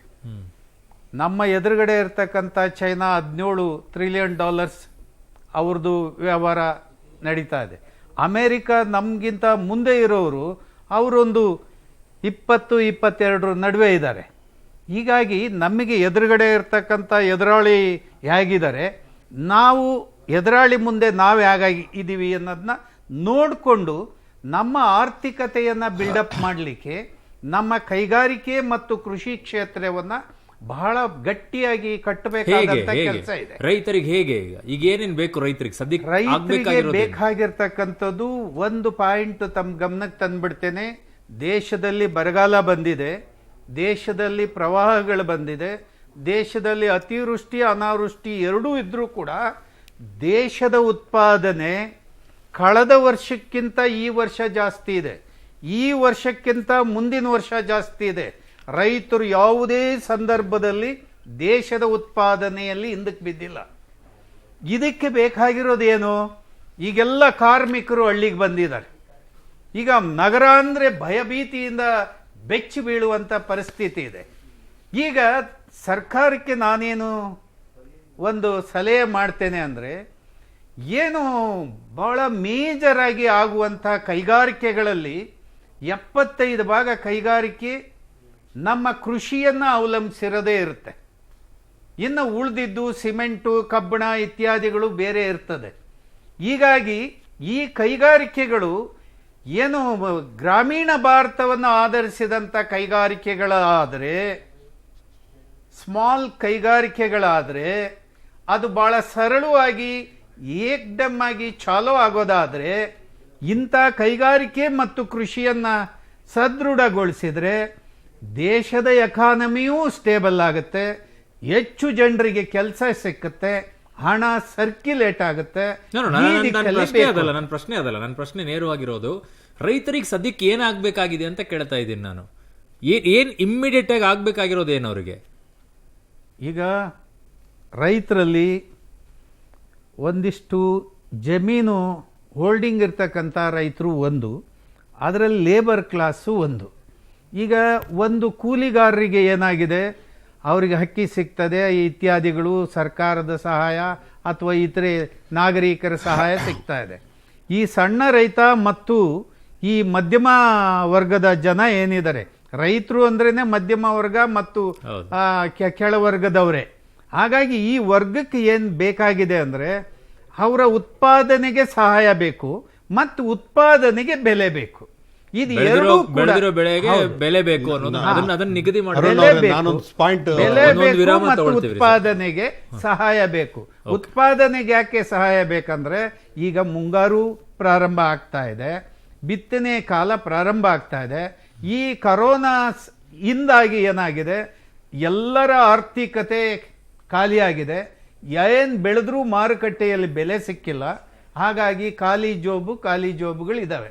ಇದಕ್ಕೆ ಏನು ಬೇಕಾಗಿದೆ ಅಂದರೆ ರೈತರಿಗೆ ಬಿತ್ತನೆ, ರಸಗೊಬ್ಬರ ಇತ್ಯಾದಿಗಳಿಗೆ ಏನು ಸಬ್ಸಿಡಿ ಅಂತ ಕೊಡ್ತಾ ಇದ್ರು, ಈ ಸಂದರ್ಭದಲ್ಲಿ ಅದನ್ನು ಉಚಿತವಾಗಿ ಕೊಟ್ಬಿಟ್ರೆ ಒಳ್ಳೆಯದು ಅನಿಸುತ್ತೆ. ಯಾಕಂದರೆ ಈ ಸಬ್ಸಿಡಿ ಕೊಟ್ಟು 3-4 ಕೈಗಳನ್ನು ಬದಲಾಯಿಸಿ ಯಾರಿಗೋ ಹಣ ತಲುಪೋ ಬದಲಿಗೆ ಉಚಿತವಾಗಿ ಕೊಟ್ಬಿಟ್ರೆ ಪೆಸ್ಟಿಸೈಡು, ರಸಗೊಬ್ಬರ, ಬೀಜ ಇತ್ಯಾದಿಗಳು, ಒಂದಿಷ್ಟು ಟ್ರ್ಯಾಕ್ಟರು, ಟಿಲ್ಲರುಗಳಿದೆ, ಇದೆಲ್ಲ ಇದೆ ಸಮಸ್ಯೆ, ಅದನ್ನು ನಿಭಾಯಿಸ್ತಾನೆ. ಇದನ್ನು ಮಾಡಿದರೆ ಸದ್ಯದ ಸ್ಥಿತಿಯಲ್ಲಿ ರೈತನಿಗೆ ಸಹಾಯ ಮಾಡ್ದಂಗೆ ಆಗುತ್ತೆ. ಓಕೆ, ಆಗ್ಲೇ ದಿವ್ಯಾ ಅವರು ಕೇಳ್ತಾ ಇದ್ರು, ನಾನು ನಿಲ್ಲಿಸ್ಬಿಟ್ಟಿದೆ. ಪ್ಲೀಸ್ ರುದ್ರಮೂರ್ತಿ, ಎಲ್ಲಿಂದ ತರ್ತಾರೆ ಸರ್ ಈ ದುಡ್ಡನ್ನ? ಈಗ ಮತ್ತೇನಾದ್ರೂ ನೋಟ್ ಪ್ರಿಂಟ್ ಮಾಡ್ತಾರ? ನಾವು ಹೆಲಿಕಾಪ್ಟರ್ ಮನಿ ಮಾಡಿದಾಗ ದೊಡ್ಡ ವಿಷಯ ಆಗೋಯ್ತು, ಬಟ್ ಅದನ್ನ ಜೋಕ್ ಮಾಡ್ಕೊಂಡ್ರು, ಸೀರಿಯಸ್ ಅರ್ಥ ಮಾಡ್ಕೊಳ್ಳಿಲ್ಲ. ಬಹುಶಃ ಸಾಧ್ಯತೆಗಳಿದ್ಯಾ? ಹಾಗೊಂದ್ ವೇಳೆ ಮಾಡಿದ್ರೆ ಮುಂದಿನ ಸ್ಥಿತಿಗತಿಗಳು ಹೇಗಿರುತ್ತೆ? ಮೊದಲನೇದಾಗಿ ನೀವು ಹೆಲಿಕಾಪ್ಟರ್ ಮನಿ ಹೇಳ್ತಿರೋದಕ್ಕೆ ಹೇಳ್ತಿದ್ದೀನಿ, ಅದೊಂದು ಮೆಟಾಫರ್ ಅಷ್ಟೇನೆ. ಅಂದ್ರೆ ಹೆಲಿಕಾಪ್ಟರ್ ಇಂದ ದುಡ್ಡು ಹಾಕ್ತಾರೆ ಅಂತ ಯಾರು ಕೂಡ ಹೇಳಿಲ್ಲ, ಉಚಿತವಾಗಿ ದುಡ್ಡನ್ನ ಸಾಲ ರೂಪದಲ್ಲಿ ಆತರ ಅಂತ ಬಂದಿದೆ ಅಷ್ಟೇ ಹೊರತು ಇದನ್ನ ಹೆಲಿಕಾಪ್ಟರ್ ಮನಿ ಅನ್ನುವ ಕಾನ್ಸೆಪ್ಟ್ ಅನ್ನ ಫ್ರೀಡ್ಮನ್ ಅನ್ಬಿಟ್ಟು ಅಮೆರಿಕದ ಶಾಸ್ತ್ರಜ್ಞ ಹೇಳ್ತಾನೆ. ಅದೇನಂದ್ರೆ ಒಂದು ಮೆಟಾಫರ್, ಕಂಪ್ಯಾರಿಸನ್ಗೋಸ್ಕರ ನಾವ್ ಹೇಳ್ಬೋದು ಅಷ್ಟೇ ಹೊರತು. ಆಯ್ತು, ಇವಾಗ ದುಡ್ಡು ಎಲ್ಲಿಂದ ತರ್ತಾರೆ 20 ಲಕ್ಷ ಕೋಟಿ? ಸಿಂಪಲ್ ಕಾಮನ್ ಮೆನ್ಗೆ ಅರ್ಥ ಆಗಂಗ್ ಇಂಥ ಒಳ್ಳೆ ಪ್ರಶ್ನೆಗೆ ಉತ್ತರ ಕೊಡ್ತಿದ್ದೀನಿ ನೋಡಿ. ಇವಾಗ ನಾನೊಂದು ಮನೆ ಕಟ್ಟಬೇಕು, ಇಂಜಿನಿಯರ್ ಹೇಳ್ತಾರೆ ಒಂದು 50 ಲಕ್ಷ ಆಗುತ್ತೆ ನಿಮಗೆ ಮನೆ ಕಟ್ಟೋದಕ್ಕೆ, 1 ವರ್ಷದ ಪ್ರಾಜೆಕ್ಟ್ ಅಂತಾರೆ. ನೀವು 50 ಲಕ್ಷ ಇವತ್ತೇ ರೆಡಿ ಇಡ್ಕೊಂಡ್ಬಿಟ್ಟು ಮನೆ ಕಟ್ಟೋದು ಶುರು ಮಾಡೋದಿಲ್ಲ. ಈಗ ಒಂದು 5 ಲಕ್ಷ ಕೈಯಲ್ಲಿದ್ರೆ ಸಾಕು, ನೀವು ಮನೆ ಕಟ್ಟೋದು ಶುರು ಮಾಡ್ತೀರಾ. ತಿಂಗಳಿಗೆ ನಂಗೆ ಬೇಕಾದಂಗೆ ಅವಾಗ ಒಂದು ರೂಫಿಂಗ್ ಆಗುವಾಗ್ಲೋ, ಫ್ಲೋರಿಂಗ್ ಮಾಡುವಾಗ್ಲೋ, ಫರ್ನಿಚರ್ ಆಮೇಲೆ ಎಂಡ್ಗೆ ಬೇಕಾಗುತ್ತೆ, ಪೇಂಟಿಂಗ್, ಎಲೆಕ್ಟ್ರಿಸಿಟಿಗೆ ಆಮೇಲೆ ಬೇಕಾಗುತ್ತೆ ಅಂತ ಇದೆ. ನೀವು ಮನೆ ಕಟ್ಟಕ್ಕೆ ಒಂದು 50 ಲಕ್ಷ ಬೇಕು ಅಂತ ನಿಮಗೆ ಇಂಜಿನಿಯರ್ ಹೇಳಿದ್ರೆ, 1 ವರ್ಷದ ಪ್ರಾಜೆಕ್ಟ್ ಆಗಿದ್ರೆ ಇಡೀ 50 ಲಕ್ಷ ಇಡ್ಕೊಂಡೆ ನೀವು ಶುರು ಮಾಡ್ಬೇಕು ಮನೆ ಕಟ್ಟೋದು ಅಂತೇನಿಲ್ಲ. ಅದೇ ತರ ಈ 20 ಲಕ್ಷ ಕೋಟಿಯ ಪ್ಯಾಕೇಜ್ ಅನ್ನ 2020ಗೆ ನಾನು ಕೊಡ್ತಾ ಇದ್ದೀನಿ ಅಂತ ಮೋದಿ ಹೇಳಿದ್ರು. ಆಲ್ರೆಡಿ ಇವಾಗ ನಾವೊಂದು 6-7 ಲಕ್ಷ ಕೋಟಿ ಆಲ್ರೆಡಿ ಕೊಟ್ಟಾಗಿದೆ. ಲಿಕ್ವಿಡಿಟಿ ಮೆಜರ್ಸ್ ಆಗಿರ್ಬೋದು, ಮೈನಸ್ ಆಗಿ ಉಳಿದದ್ದು ಬರುತ್ತೆ. ಅಂದ್ರೆ ಇನ್ನೊಂದು 13-14 ಲಕ್ಷ ಕೋಟಿ ಏನ್ ಬೇಕಾಗಿದೆ ಅದನ್ನ ಕಂಪ್ಲೀಟ್ ಆಗಿ ಇವಾಗೇ ರೆಡಿ ಮಾಡ್ಕೋಬೇಕು ಅನ್ನೋದು ಖಂಡಿತ ನೆಸೆಸಿಟಿ ಇಲ್ಲ. ಯಾಕೆ ಅಂದ್ರೆ ಥ್ರೂ ಔಟ್ ದ ಇಯರ್ ಹಂತವಾಗಿ ಎಷ್ಟು ಬೇಕು ಅಂತ ನೋಡ್ಕೊಂಡು ಆ ದುಡ್ಡನ್ನ ಕೊಡ್ಬೇಕಾಗತ್ತೆ. ಈ ದುಡ್ಡನ್ನು ಎಲ್ಲಿಂದ ತರ್ತಾರೆ ಅಂದ್ರೆ ಎಷ್ಟು ಚೆನ್ನಾಗಿ ಪ್ಲಾನ್ ಮಾಡಿದ್ದಾರೆ ಅಂದ್ರೆ ಮೋದಿ ಅವರು ಕ್ಲಿಯರ್ ಕಟ್ ಆಗಿ ಹೇಳಿದ್ರು. ಕೆಲವರೆಲ್ಲ ಹೇಳ್ತಾರೆ ತುಂಬಾ ಲೇಟ್ ಆಗಿ ಹೋಗ್ಲಿಲ್ವಾ ಈ ಪ್ಯಾಕೇಜ್ ಅನೌನ್ಸ್ಮೆಂಟ್ ಅಂತ. ಮುಂಚೆ ಏನ್ ಮಾಡಿದ್ರು ಇವರು, ಡಿಮಾನಿಟೈಸೇಷನ್, GST ಇದೆಲ್ಲ ಬಂದಾಗ ಒಂದೊಂದ್ ದಿವ್ಸಕ್ಕೆ ಒಂದೊಂದ್ ತರ ಹೇಳ್ತಾ ಇದ್ದಾರೆ. ಒಂದ್ ದಿವಸ RBI ಈ ತರ ಹೇಳುತ್ತೆ, ಒಂದ್ ದಿವಸ ಮೋದಿ ಅವ್ರು ಹಿಂಗ್ ಹೇಳ್ತಾರೆ, ಇವ್ರಲ್ಲೇನೆ ಕೋಆರ್ಡಿನೇಷನ್ ಇಲ್ಲ ಅಂತ ಕಮೆಂಟ್ ಮಾಡ್ತಾರೆ. ಈ ಸಲ ತುಂಬಾ ಚೆನ್ನಾಗಿ ಪ್ಲಾನ್ ಮಾಡಿದ್ದಾರೆ. ಯಾರಿಗೂ ಕೂಡ ನೀವು ಒಂದೊಂದ್ ದಿವಸ ಒಂದೊಂದ್ ಹೇಳ್ತಾರೆ ಅಂತ ಹೇಳುವ ಅವಕಾಶನೇ ಕೊಟ್ಟಿಲ್ಲ. ಸರ್ಕಾರ ತಿದ್ದುಕೊಂಡಿದೆ, ಕಲ್ತ್ಕೊಂಡಿದೆ. ಲೇಟ್ ಆಗಿ ಕೊಟ್ಟಿದ್ರು ಕೂಡ ಒಳ್ಳೆ ಗಾತ್ರದ ಪ್ಯಾಕೇಜು, ಪ್ಲಾನ್ಡ್ ಪ್ಯಾಕೇಜ್. ಹೇಗೆ ಪ್ಲಾನ್ಡ್ ಅಂತ ಹೇಳ್ತೀನಿ ನಾನು ಅಂದ್ರೆ, ಅವ್ರು ಎಷ್ಟು ಚೆನ್ನಾಗಿ ಹೇಳ್ತಾ ಇದ್ದಾರೆ, ನಾವು ಎಲ್ಲವನ್ನೂ ಕೂಡ ಭಾರತ ಸೆಲ್ಫ್ ರಿಲಯಂಟ್ ಆಗಬೇಕು. 5 ಪಿಲ್ಲರ್ಸ್ ಅನ್ಬಿಟ್ಟು ಎಷ್ಟು ಚೆನ್ನಾಗಿ ಹೇಳ್ತಾರೆ ಅಂದ್ರೆ, ನಮಗ್ ಖಂಡಿತವಾಗ್ಲೂ ಕ್ವಾಂಟಮ್ ಲೀಪ್ ಜಂಪ್ ಇರಬೇಕು. ಅದ್ರ ಜೊತೆಗೆ ಹೇಳ್ತಾರೆ ಡೆಮೋಗ್ರಫಿ ಬೆನಿಫಿಟ್ಸ್ ಇದೆ, ಟೆಕ್ನಾಲಜಿ ಮತ್ತೆ ಸಿಸ್ಟಮ್ಸ್ ಗಳನ್ನ ನಾವು ಬಳಸ್ಕೊಂತೀವಿ, ಅದೇ ರೀತಿ ನಮಗೆ ಬೇಕಾಗುವಂತಹ ಏನೇನು ಎಲ್ಲವೂ ಕೂಡ ಅದೇ ಇವಾಗ ತಾನೇ ರಾಜೇಶ್ ಅವರು ಹೇಳಿದ್ರು ಜಾಮ್, ಅದರಲ್ಲಿ ಜನ್ಧನ್ ಅಕೌಂಟ್ ಆಗಿರ್ಬೋದು, ಆಧಾರ್ ಕಾರ್ಡ್ ಆಗಿರ್ಬೋದು, ಮೊಬೈಲ್ ಲಿಂಕಿಂಗ್ ಆಗಿರ್ಬೋದು, ಇದೆಲ್ಲ ಇದೆ ಅಂತ. ಸೊ ಇಲ್ಲಿ ಆಲ್ರೆಡಿ ಅವ್ರೇನ್ ಮಾಡಿದ್ದಾರೆ ಅಂದ್ರೆ ಎಕ್ಸ್ಟರ್ನಲ್ ಬಾರೋಯಿಂಗ್ ಮುಖಾಂತರವೂ ಕೂಡ ಹತ್ತತ್ರ 4 ಲಕ್ಷ ಕೋಟಿ ರೂಪಾಯಿಗಳನ್ನ ಹಣವನ್ನ ತಗೊಳ್ತಾ ಇದ್ದಾರೆ. 2 ಲಕ್ಷ ಕೋಟಿ ಹತ್ತತ್ರ ಡೈವೆಸ್ಟ್ಮೆಂಟ್ ಅಂದ್ರೆ ಈಗಿರುವಂತಹ ಸರ್ಕಾರದ ಕೆಲವು ಸ್ಟೇಕ್ಸ್ ಕಂಪನಿಗಳಲ್ಲಿ ಏನಿದೆ ಅದನ್ನ ಡೈವೆಸ್ಟ್ ಮಾಡುವ ಮುಖಾಂತರ 2 ಲಕ್ಷ ಕೋಟಿ ಬರ್ತಾ ಇದೆ. ಅಂದ್ರೆ ಇದರಲ್ಲೇ 6 ಲಕ್ಷ ಕೋಟಿ ಇಮಿಡಿಯೇಟ್ ಆಗಿ ಬರ್ತಾ ಇದೆ. ಆಮೇಲೆ ನೇರ ಲಾಭ ಪಡೆಯಲ್ಲ, ಪರೋಕ್ಷ ಲಾಭವನ್ನೇ ಜನ ಪಡೆಯೋದು. ಪರೋಕ್ಷ ಲಾಭ ಜಾಸ್ತಿ ಇರುತ್ತೆ. ಆಮೇಲೆ ಇವಾಗ ಜನಕ್ಕೆ ಏನ್ ಬೇಕಾಗಿದೆ, ಇವಾಗ ನೋಡಿ, ಇವಾಗ MSME ಸೆಕ್ಟರ್ಸ್ ಗಳೆಲ್ಲ ಇವ್ರಿಗೆ ಇರ್ತಾರೆ, ಅವ್ರಿಗೆ ಮೈನ್ ಆಗಿ ಏನ್ ಬೇಕಾಗಿದೆ, ಇಂಟ್ರೆಸ್ಟ್ ಫ್ರೀ ಲೋನ್ಸ್ ಗಳು ಬೇಕಾಗಿದೆ. ಲಿಕ್ವಿಡಿಟಿ ಪ್ರಾಬ್ಲಮ್ಸ್ ಗಳು ಇವಾಗ ಅವ್ರಿಗೆ ಏನಿದೆ, ಸದ್ಯದ ಪರಿಸ್ಥಿತಿಲಿ ಅವ್ರ ಹತ್ರ ದುಡ್ಡಿಲ್ಲ, ವರ್ಕಿಂಗ್ ಕ್ಯಾಪಿಟಲ್ ರಿಕ್ವೈರ್ಮೆಂಟ್ ಏನ್ ಬೇಕು, ಈ ತರದ ಮೆಷರ್ಸ್ ಗಳನ್ನ ಖಂಡಿತವಾಗ್ಲೂ ಜಾಸ್ತಿ ಕೊಡ್ತಾರೆ. ಏನು ಬೇಡ, ಸರ್ಕಾರ ಇವತ್ತು ಬಂದ್ಬಿಟ್ಟು ಬ್ಯಾಂಕ್ ಹೇಳಿ ಅವ್ರಿಗೆ ಏನ್ ಲೋನ್ ರಿಕ್ವೈರ್ಮೆಂಟ್ಸ್ ಗಳಿದೆ ಅದನ್ನ ನೀವು ಕೊಡಿ, ನಾವು ಗ್ಯಾರಂಟಿ ಕೊಡ್ತೀವ ಲೋನ್ ಗಳಿಗೆ, ಇಂಟ್ರೆಸ್ಟ್ ಫ್ರೀ ಲೋನು ಬೇಡ, ಅವ್ರಿಗೆ ಲೋನ್ ಏನ್ ಬೇಕಾಗಿದೆ ಬ್ಯಾಂಕ್ಗಳು ಕೊಡಿ, ನಾವ್ ಆ ಲೋನ್ಗಳಿಗೆ ಗ್ಯಾರಂಟಿ ಕೊಡ್ತೀವಿ ಅಂತ ಒಂದು ಮಾತು ಹೇಳಿದ್ರೆ ಬ್ಯಾಂಕ್ಗಳ ತಿರ್ಗಾ ನಮ್ಮ ಇಡೀ ಎಕಾನಮಿ ಸರ್ಕ್ಯುಲೇಷನ್ ವಾಪಸ್ ಶುರುವಾಗೋದಕ್ಕೆ ಕಾರಣ ಆಗುತ್ತೆ. ನನ್ನ ಪ್ರಕಾರ ದುಡ್ಡಿಗೆ ಕೊರತೆ ಇಲ್ಲ. ಈಗ ಒಂದು 5-6 ಲಕ್ಷ ಕೋಟಿ ಇದ್ರೆ ಸಾಕು. ಇಡೀ ವರ್ಷಕ್ಕೆ ಅವ್ರು ಕೊಟ್ಟಿರುವಂತಹ ಪ್ಲಾನ್ ಇದು 20 ಲಕ್ಷ ಕೋಟಿ ಆಗುತ್ತೆ. ಅದರಲ್ಲಿ ಆಲ್ರೆಡಿ 6-7 ಲಕ್ಷ ಕೋಟಿ ಕೊಟ್ಬಿಟ್ಟಿದ್ದಾರೆ. ಯಾವುದೇ ರೀತಿಯಾದ ಇದರಲ್ಲಿ ತೊಂದರೆ ಇಲ್ಲ. ಅಮೌಂಟ್ ಖಂಡಿತವಾಗ್ಲೂ ಈಗ ನಾನು ಹೇಳ್ದಂಗೆ ಡೈವೆಸ್ಟ್ಮೆಂಟ್ ಇಂದ ಆಗಿರ್ಬೋದು, ಬೇರೆ ಕಡೆಯಿಂದ ನಾವು ತೆರಿಗೆಗಳಲ್ಲಿ ಜಾಸ್ತಿ ಸಂಗ್ರಹಣೆ ಮಾಡೋದಕ್ಕೆ ಕಷ್ಟ ಆಗುತ್ತೆ. ಆದ್ರೆ ಬೇರೆ ರೀತಿಗಳಲ್ಲಿ ಇವಾಗ ಏನ್ ಹೇಳಿದೆ, ಡೈವೆಸ್ಟ್ಮೆಂಟ್ ಒಂದ್ ಕಡೆ, ಆಮೇಲೆ ಎಕ್ಸ್ಟರ್ನಲ್ ಬಾರೋಯಿಂಗ್ ಮತ್ತೊಂದ್ ಕಡೆ, ಮುಖ್ಯವಾಗಿ ಕಚ್ಚಾ ತೈಲದ ಬೆಲೆಗಳಲ್ಲಿ ಭಾರಿ ಪ್ರಮಾಣದ ಇಳಿಕೆಯನ್ನ ಕಾಣ್ತಾ ಇದೀವಿ. ಅದು ಕೇಂದ್ರ ಸರ್ಕಾರದ ಬೊಕ್ಕಸಕ್ಕೆ ಡೈರೆಕ್ಟ್ ಆಗಿ ಇಂಪೋರ್ಟ್ ಬಿಲ್ ಅಲ್ಲಿ ಭಾರಿ ಪ್ರಮಾಣದ ಕಡಿತ ಆಗುತ್ತೆ. ತೈಲ ಬೆಲೆ ಇಲ್ಲಿ ರೈಸ್ ಆಗೋದೇನು ಕಡಿಮೆ ಆಗಿಲ್ಲ ಅಲ್ಲ, ಆದ್ರೆ ಅದು ಜನಕ್ಕೆ ಬರ್ತಾ ಇಲ್ಲ. ನೀವ್ ಹೇಳ್ದಂಗೆ ಪೆಟ್ರೋಲ್ ಡೀಸೆಲ್ ರೇಟ್ ಕಡಿಮೆ ಆಗಿಲ್ಲ, ಆದ್ರೆ ಎಕ್ಸ್ಟ್ರಾ ದುಡ್ಡೆಲ್ಲ ಇವಾಗ ಕೇಂದ್ರ ಸರ್ಕಾರದ ಬಳಿ ಇದೆಯಲ್ಲ, ಇಂಥ ಸಮಯದಲ್ಲಿ ಉಪಯೋಗಿಸ್ಕೊಂತಾರೆ ಆ ದುಡ್ಡನ್ನ ಅಂತ ಹೇಳ್ತಾ ಇದ್ದೀನಿ. ಇನ್ನು ಸ್ಯಾಲರಿಡ್ ಎಂಪ್ಲಾಯೀಸ್ಗೆ ಟ್ಯಾಕ್ಸ್ ರಿಬೇಟ್ ಏನಾದ್ರೂ ಸಿಗಬಹುದಾದ ನಿರೀಕ್ಷೆ ಇಟ್ಕೋಬಹುದಾ ಸರ್? ಬಜೆಟ್ ಅಲ್ಲಿ ಆಲ್ರೆಡಿ ಮಾಡಿದ್ದಾರೆ. ಸೊ ಹಾಗಾಗಿ ಮತ್ತೆ ಈ ಪ್ಯಾಕೇಜ್ ಅಲ್ಲಿ ಅದೆಲ್ಲ ಏನು ಬರೋದಿಲ್ಲ, ತೆರಿಗೆ ಯಾವುದು ಬರಲ್ಲ ಅಂತ ತೆರಿಗೆ ಬರೋದಿಲ್ಲ. ಬಟ್ ತೆರಿಗೆ ಸುಧಾರಣೆಗಳನ್ನ ನಾವು ಕಾಣ್ತೀವಿ. ಅಂತಂದ್ರೆ ಈ ವ್ಯಾಪಾರಿಗಳು, ಕೈಗಾರಿಕೆಗಳಿಗೆ ಏನೇನಿರ್ತದೆ, ಯಾಕೆಂತಂದ್ರೆ ಅದನ್ನ ಅವರೇ ಹೇಳಿದ್ದಾರೆ, ಹಾನೆಸ್ಟ್ ಟ್ಯಾಕ್ಸ್ ಪೇಯರ್ಸ್ಗೆ ಏನು ತೊಂದರೆ ಆಗದಿರುವಂಗೆ ನಾವು ಮಾಡ್ತೀವಿ ಅಂತ ಹೇಳಿದ್ದಾರೆ. ಮತ್ತೆ ಇನ್ನೊಂದು ಕ್ರೋಢೀಕರಣದಲ್ಲಿ ಏನಪ್ಪಾ ಅಂದ್ರೆ ಇನ್ನು ಕೆಲವು ಆಪ್ಷನ್ಸ್ ಏನಿದೆ ಅಂತಂದ್ರೆ, ನಮ್ಮ ಹತ್ರ ಬೇಕಾದಷ್ಟು ಗೋಲ್ಡ್ ಇದೆ, ಅದನ್ನ ಪ್ಲೆಡ್ಜ್ ಮಾಡ್ಬೋದು. ಆಮೇಲಿಂದ ಫಾರಿನ್ ಇನ್ವೆಸ್ಟ್ಮೆಂಟ್ಸ್ ನಾವು ಅಟ್ರಾಕ್ಟ್ ಮಾಡ್ಬೋದು. ಆಮೇಲೆ ಬಾಂಡ್ಸ್ ಬಹಳ, ಯಾಕೆಂತಂದ್ರೆ ಬಹಳ ಮುಂಚೆ ಎಲ್ಲ ನೋಡಿದಾಗ ಒಂದು 5-10 ವರ್ಷದ ಕೆಳಗಡೆ, 10 ವರ್ಷದ ಹಿಂದೆ ಮಾತಂದಾಗ ಬಾಂಡ್ಸ್ಗಳು ತುಂಬಾ ಏನು ಜನಗಳಿಗೆ ಇತ್ತು. ಅವಾಗ FD SB ಇಂಟ್ರೆಸ್ಟ್ಗಿಂತ ಜಾಸ್ತಿ ಬಾಂಡ್ಸ್ ಆಫರ್ ಮಾಡ್ತಾ ಇದ್ರು. ಈಗ ಕ್ಯಾಪಿಟಲ್ ಗೇನ್ ಬಾಂಡ್ಸ್ ಅನ್ನೆಲ್ಲ ಅನ್ಅಟ್ರಾಕ್ಟ್ ಅಂದ್ರೆ ಸರ್ಕಾರಕ್ಕೆ ಬೇಕಾಗಿಲ್ಲ ಅಂತ ಹೇಳಿ ಅದ್ರ ಬಗ್ಗೆ ಅಷ್ಟು ಒಲವು ತೋರಿಸ್ತಾ ಇದ್ದಿಲ್ಲ. ಆ ಬಾಂಡ್ಸ್ ಅನ್ನು ಕೂಡ ಇಶ್ಯೂ ಮಾಡೋದ್ರ ಮೂಲಕ ಕೂಡ ಅವ್ರು ಕ್ರೋಢೀಕರಣ ಮಾಡಬಹುದು. ಇನ್ನು ಸ್ವಾವಲಂಬಿ ಆಗೋದ್ರ ಕುರಿತಾಗಿ ಬಹಳಷ್ಟು ವಿಚಾರಗಳನ್ನ ನಿನ್ನೆ ಭಾಷಣದಲ್ಲಿ ಪ್ರಸ್ತಾಪ ಮಾಡಿದ್ದೆ ಅವ್ರು ಹೆಚ್ಚು. ಸೊ ಸ್ವಾವಲಂಬಿಗಳನ್ನಾಗಿ ಮಾಡೋ ನಿಟ್ಟಿನಲ್ಲಿ ಈ ಪ್ಯಾಕೇಜ್ ನಿಂದ ಹೆಚ್ಚೆಚ್ಚು ಲಾಭಗಳನ್ನ ಪಡಿಬಹುದು ಅಂತ ಅನ್ಸುತ್ತಲ್ಲ ಸರ್? ಖಂಡಿತ. ಏಕೆಂದರೆ ಸ್ವಾವಲಂಬನೆಯೇ ಮುಖ್ಯವಾಗಿ ಬೇಕಾಗಿರ್ತಕ್ಕಂಥದ್ದು. ಚೈನಾ ಜೊತೆಯಲ್ಲಿ ನಾವು ಕಾಂಪೀಟ್ ಮಾಡಲಿಕ್ಕೆ ಕಳೆದ ಬಡ್ಜೆಟಲ್ಲಿ ಕಾಂಪೀಟ್ ಚೈನಾ ಅಂತಂದೇಳಿ 9 ಡಿಸ್ಟ್ರಿಕ್ಟ್ಸ್ಗೆ ಸ್ಪೆಸಿಫಿಕ್ ಆಗಿ ಕುಮಾರಸ್ವಾಮಿಯವರು ತಮ್ಮ ಬಡ್ಜೆಟಲ್ಲಿ ಕೊಟ್ಟಿದ್ದರು. ಅದನ್ನು ಇವ್ರನ್ನ ಮುಂದುವರ್ಸ್ಕೊಂಡು ಹೋಗಿ ಅಂತ ನಾವು ಯಡಿಯೂರಪ್ಪನವ್ರಿಗೆ ಹೇಳಿದ್ದೀವಿ. ಆ ಪ್ರಕಾರ ನೋಡಿದಾಗ ಏನಾಗುತ್ತೆ, ನಾವು ಸ್ವಾವಲಂಬನೆ ಆಗ್ತೀವಿ. ಸ್ವದೇಶಿ ವಸ್ತುಗಳಿಗೆ ಬೆಲೆ ಸಿಗುತ್ತೆ. ಸ್ವದೇಶಿ ವಸ್ತುಗಳಿಗೆ ಬೆಲೆ ಸಿಕ್ಕಿದಾಗ ನಮ್ಮ ಹಣಕಾಸು ಸುಧಾರಣೆ ಆಗುತ್ತೆ.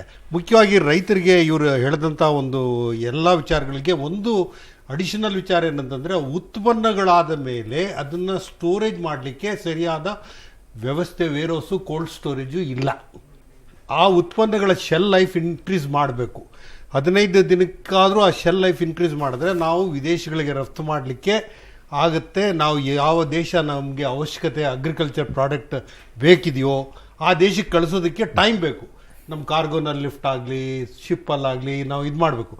ಅದಕ್ಕೋಸ್ಕರ ಶೆಲ್ ಲೈಫ್ ಇನ್ಕ್ರೀಸ್ ಮಾಡೋಕ್ಕೆ ಕೋಲ್ಡ್ ಚೈನ್ ಅಂತಂದೇಳಿ ಒಂದನ್ನು ನಾವು ಮಾಡಲಿಕ್ಕೆ FKCC ಅವರೇ ನಾವು ಒಂದು ಎಕ್ಸಿಬಿಷನ್ನೇ ಮಾಡಬೇಕು ಅಂತೇಳಿ ನರೇಂದ್ರ ಮೋದಿ ಅವ್ರನ್ನೇ ಭೇಟಿ ಮಾಡಿದ್ದೆ ನಾನು ಜನವರಿ 3ನೇ ತಾರೀಕು. ಅವರಿಗೆಲ್ಲ ಎಕ್ಸ್ಪ್ಲೇನ್ ಮಾಡಿದಾಗ ಖಂಡಿತ ನೀವು ಮಾಡಿ, ನಿಮ್ಮ ಜೊತೆನಲ್ಲಿ ನಾವು ಇದ್ದೀವಿ ಅಂತ ಹೇಳಿ ಅವರು ನರೇಂದ್ರ ಮೋದಿಯವರು ನಮಗೆ ಆಶ್ವಾಸನೆ ಕೊಟ್ಟರು.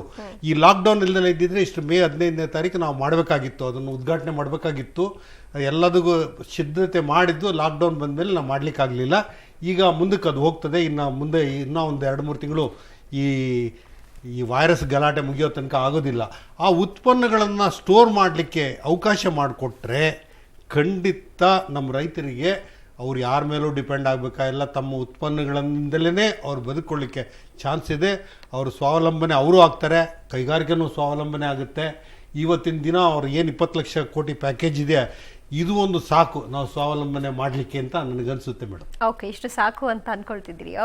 ಓಕೆ, ಬಹುದೊಡ್ಡ ಒಂದು ಈ ವಿಚಾರದಲ್ಲಿ 20 ಲಕ್ಷ ಕೋಟಿ ರೂಪಾಯಿ ಪ್ಯಾಕೇಜ್ ಅಂತ ಒಂದು ಕಡೆಗೆ ಇದೆ. ಈಗ ಆಲ್ರೆಡಿ ಅದರಲ್ಲಿ 6-7 ಲಕ್ಷ ಕೊಟ್ಟಾಗಿದೆ. ಇನ್ನು ಉಳಿದಿರುವಂಥ 14 ಲಕ್ಷ ಕೋಟಿ ಪ್ಯಾಕೇಜನ್ನು ಇವತ್ತು ಹೇಗೆ ಹಂಚ್ತಾರೆ ಅನ್ನೋದು ಬಹುದೊಡ್ಡ ಚರ್ಚೆ. ಆದರೆ ಒಂದು ಗಂಭೀರವಾದಂಥ ಆರೋಪ ರೈತರ ವರ್ಗದಿಂದ, ಇದು ಕೇವಲ ಕೈಗಾರಿಕೆಗಳಿಗೆ ಮಾತ್ರ ಸೀಮಿತ ಆಗ್ಬಿಡುತ್ತಾ, ನಮಗೊಂದೇ ಜಸ್ಟ್ ಟಚ್ ಅಂಡ್ ಹೋಗ್ಬಿಡ್ತಾರ ಅಂತ ಅವ್ರಿಗೊಂದು ರೀತಿಯ ಭಯ. ಬಟ್ ಕೈಗಾರಿಕೆಗಳಿಗೆ ಏನು ಅಂತಂದರೆ ನಮ್ಮನ್ನು ಸ್ವಲ್ಪ ಜಾಸ್ತಿ ನೋಡ್ಕೊಳ್ತಾರೆ ಬಿಡಿ, ಯಾಕಂದರೆ ಈ ದೇಶಕ್ಕೆ ಬೇಕಾಗಿರೋದೇ ನಾವು ಅನ್ನೋದು ಅವರಿಗಿದೆ.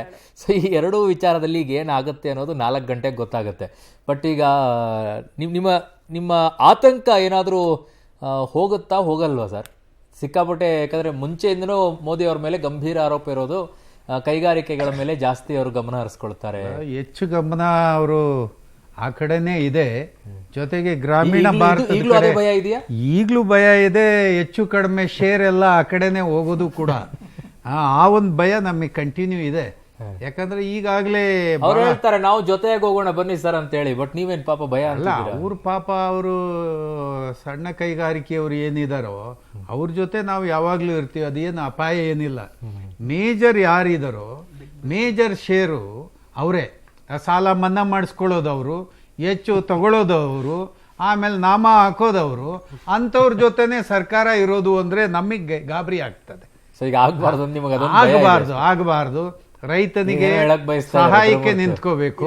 ನಾನೊಂದು ವಾಟ್ಸಪ್ ಜೋಕ್ ಓದ್ತಾ ಇದ್ದೆ, ಈ ಬರೀ ಇಂಡಸ್ಟ್ರಿಗಳಿಗೆನೆ ಇವರು ಜಾಸ್ತಿ ದುಡ್ಡು ಕೊಟ್ಬಿಡ್ತಾರ ಅಂದಿದ್ದಕ್ಕೆ ಒಬ್ರು ಹೇಳ್ತಾರೆ, ಅಟ್ಲೀಸ್ಟ್ ಮುಖೇಶ್ ಅಂಬಾನಿಗ್ ಬೇಕಾದ್ರೆ ಸಾಲ ಕೊಡಿ ವಾಪಸ್ ಬರುತ್ತೆ, ವಿಜಯ್ ಮಲ್ಯ ಕೊಡಬೇಡಿ ಮುಂಚೆ ಅವ್ರು ಕೊಟ್ಟಂಗೆ ಅಂತ ಕಂಪ್ಯಾರಿಸನ್ ಮಾಡ್ಕೊಂಡು ಹೇಳ್ತಾ ಇದ್ದಾರೆ. ಸೊ ಸಾಲ ಯಾರಿಗೆ ಕೊಡ್ತೀರಾ ಅದರಿಂದ ವಾಪಸ್ ಬರುತ್ತಾ ಅನ್ನೋದು ಮುಖ್ಯ ಆಗುತ್ತೆ.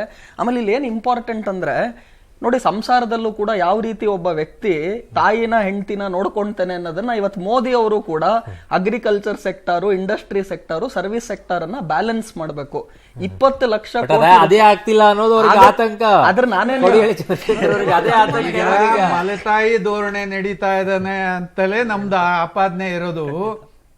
ಯಾಕಂದ್ರೆ ಬಹುದೊಡ್ಡ ದೇಶ, ಈಗ ಕೈಗಾರಿಕೆಗಳೆಲ್ಲ ಬಾಗ್ಲಾಕಿದೆ, ನಷ್ಟ ಅನುಭವಿಸ್ತಾ ಇದೆ.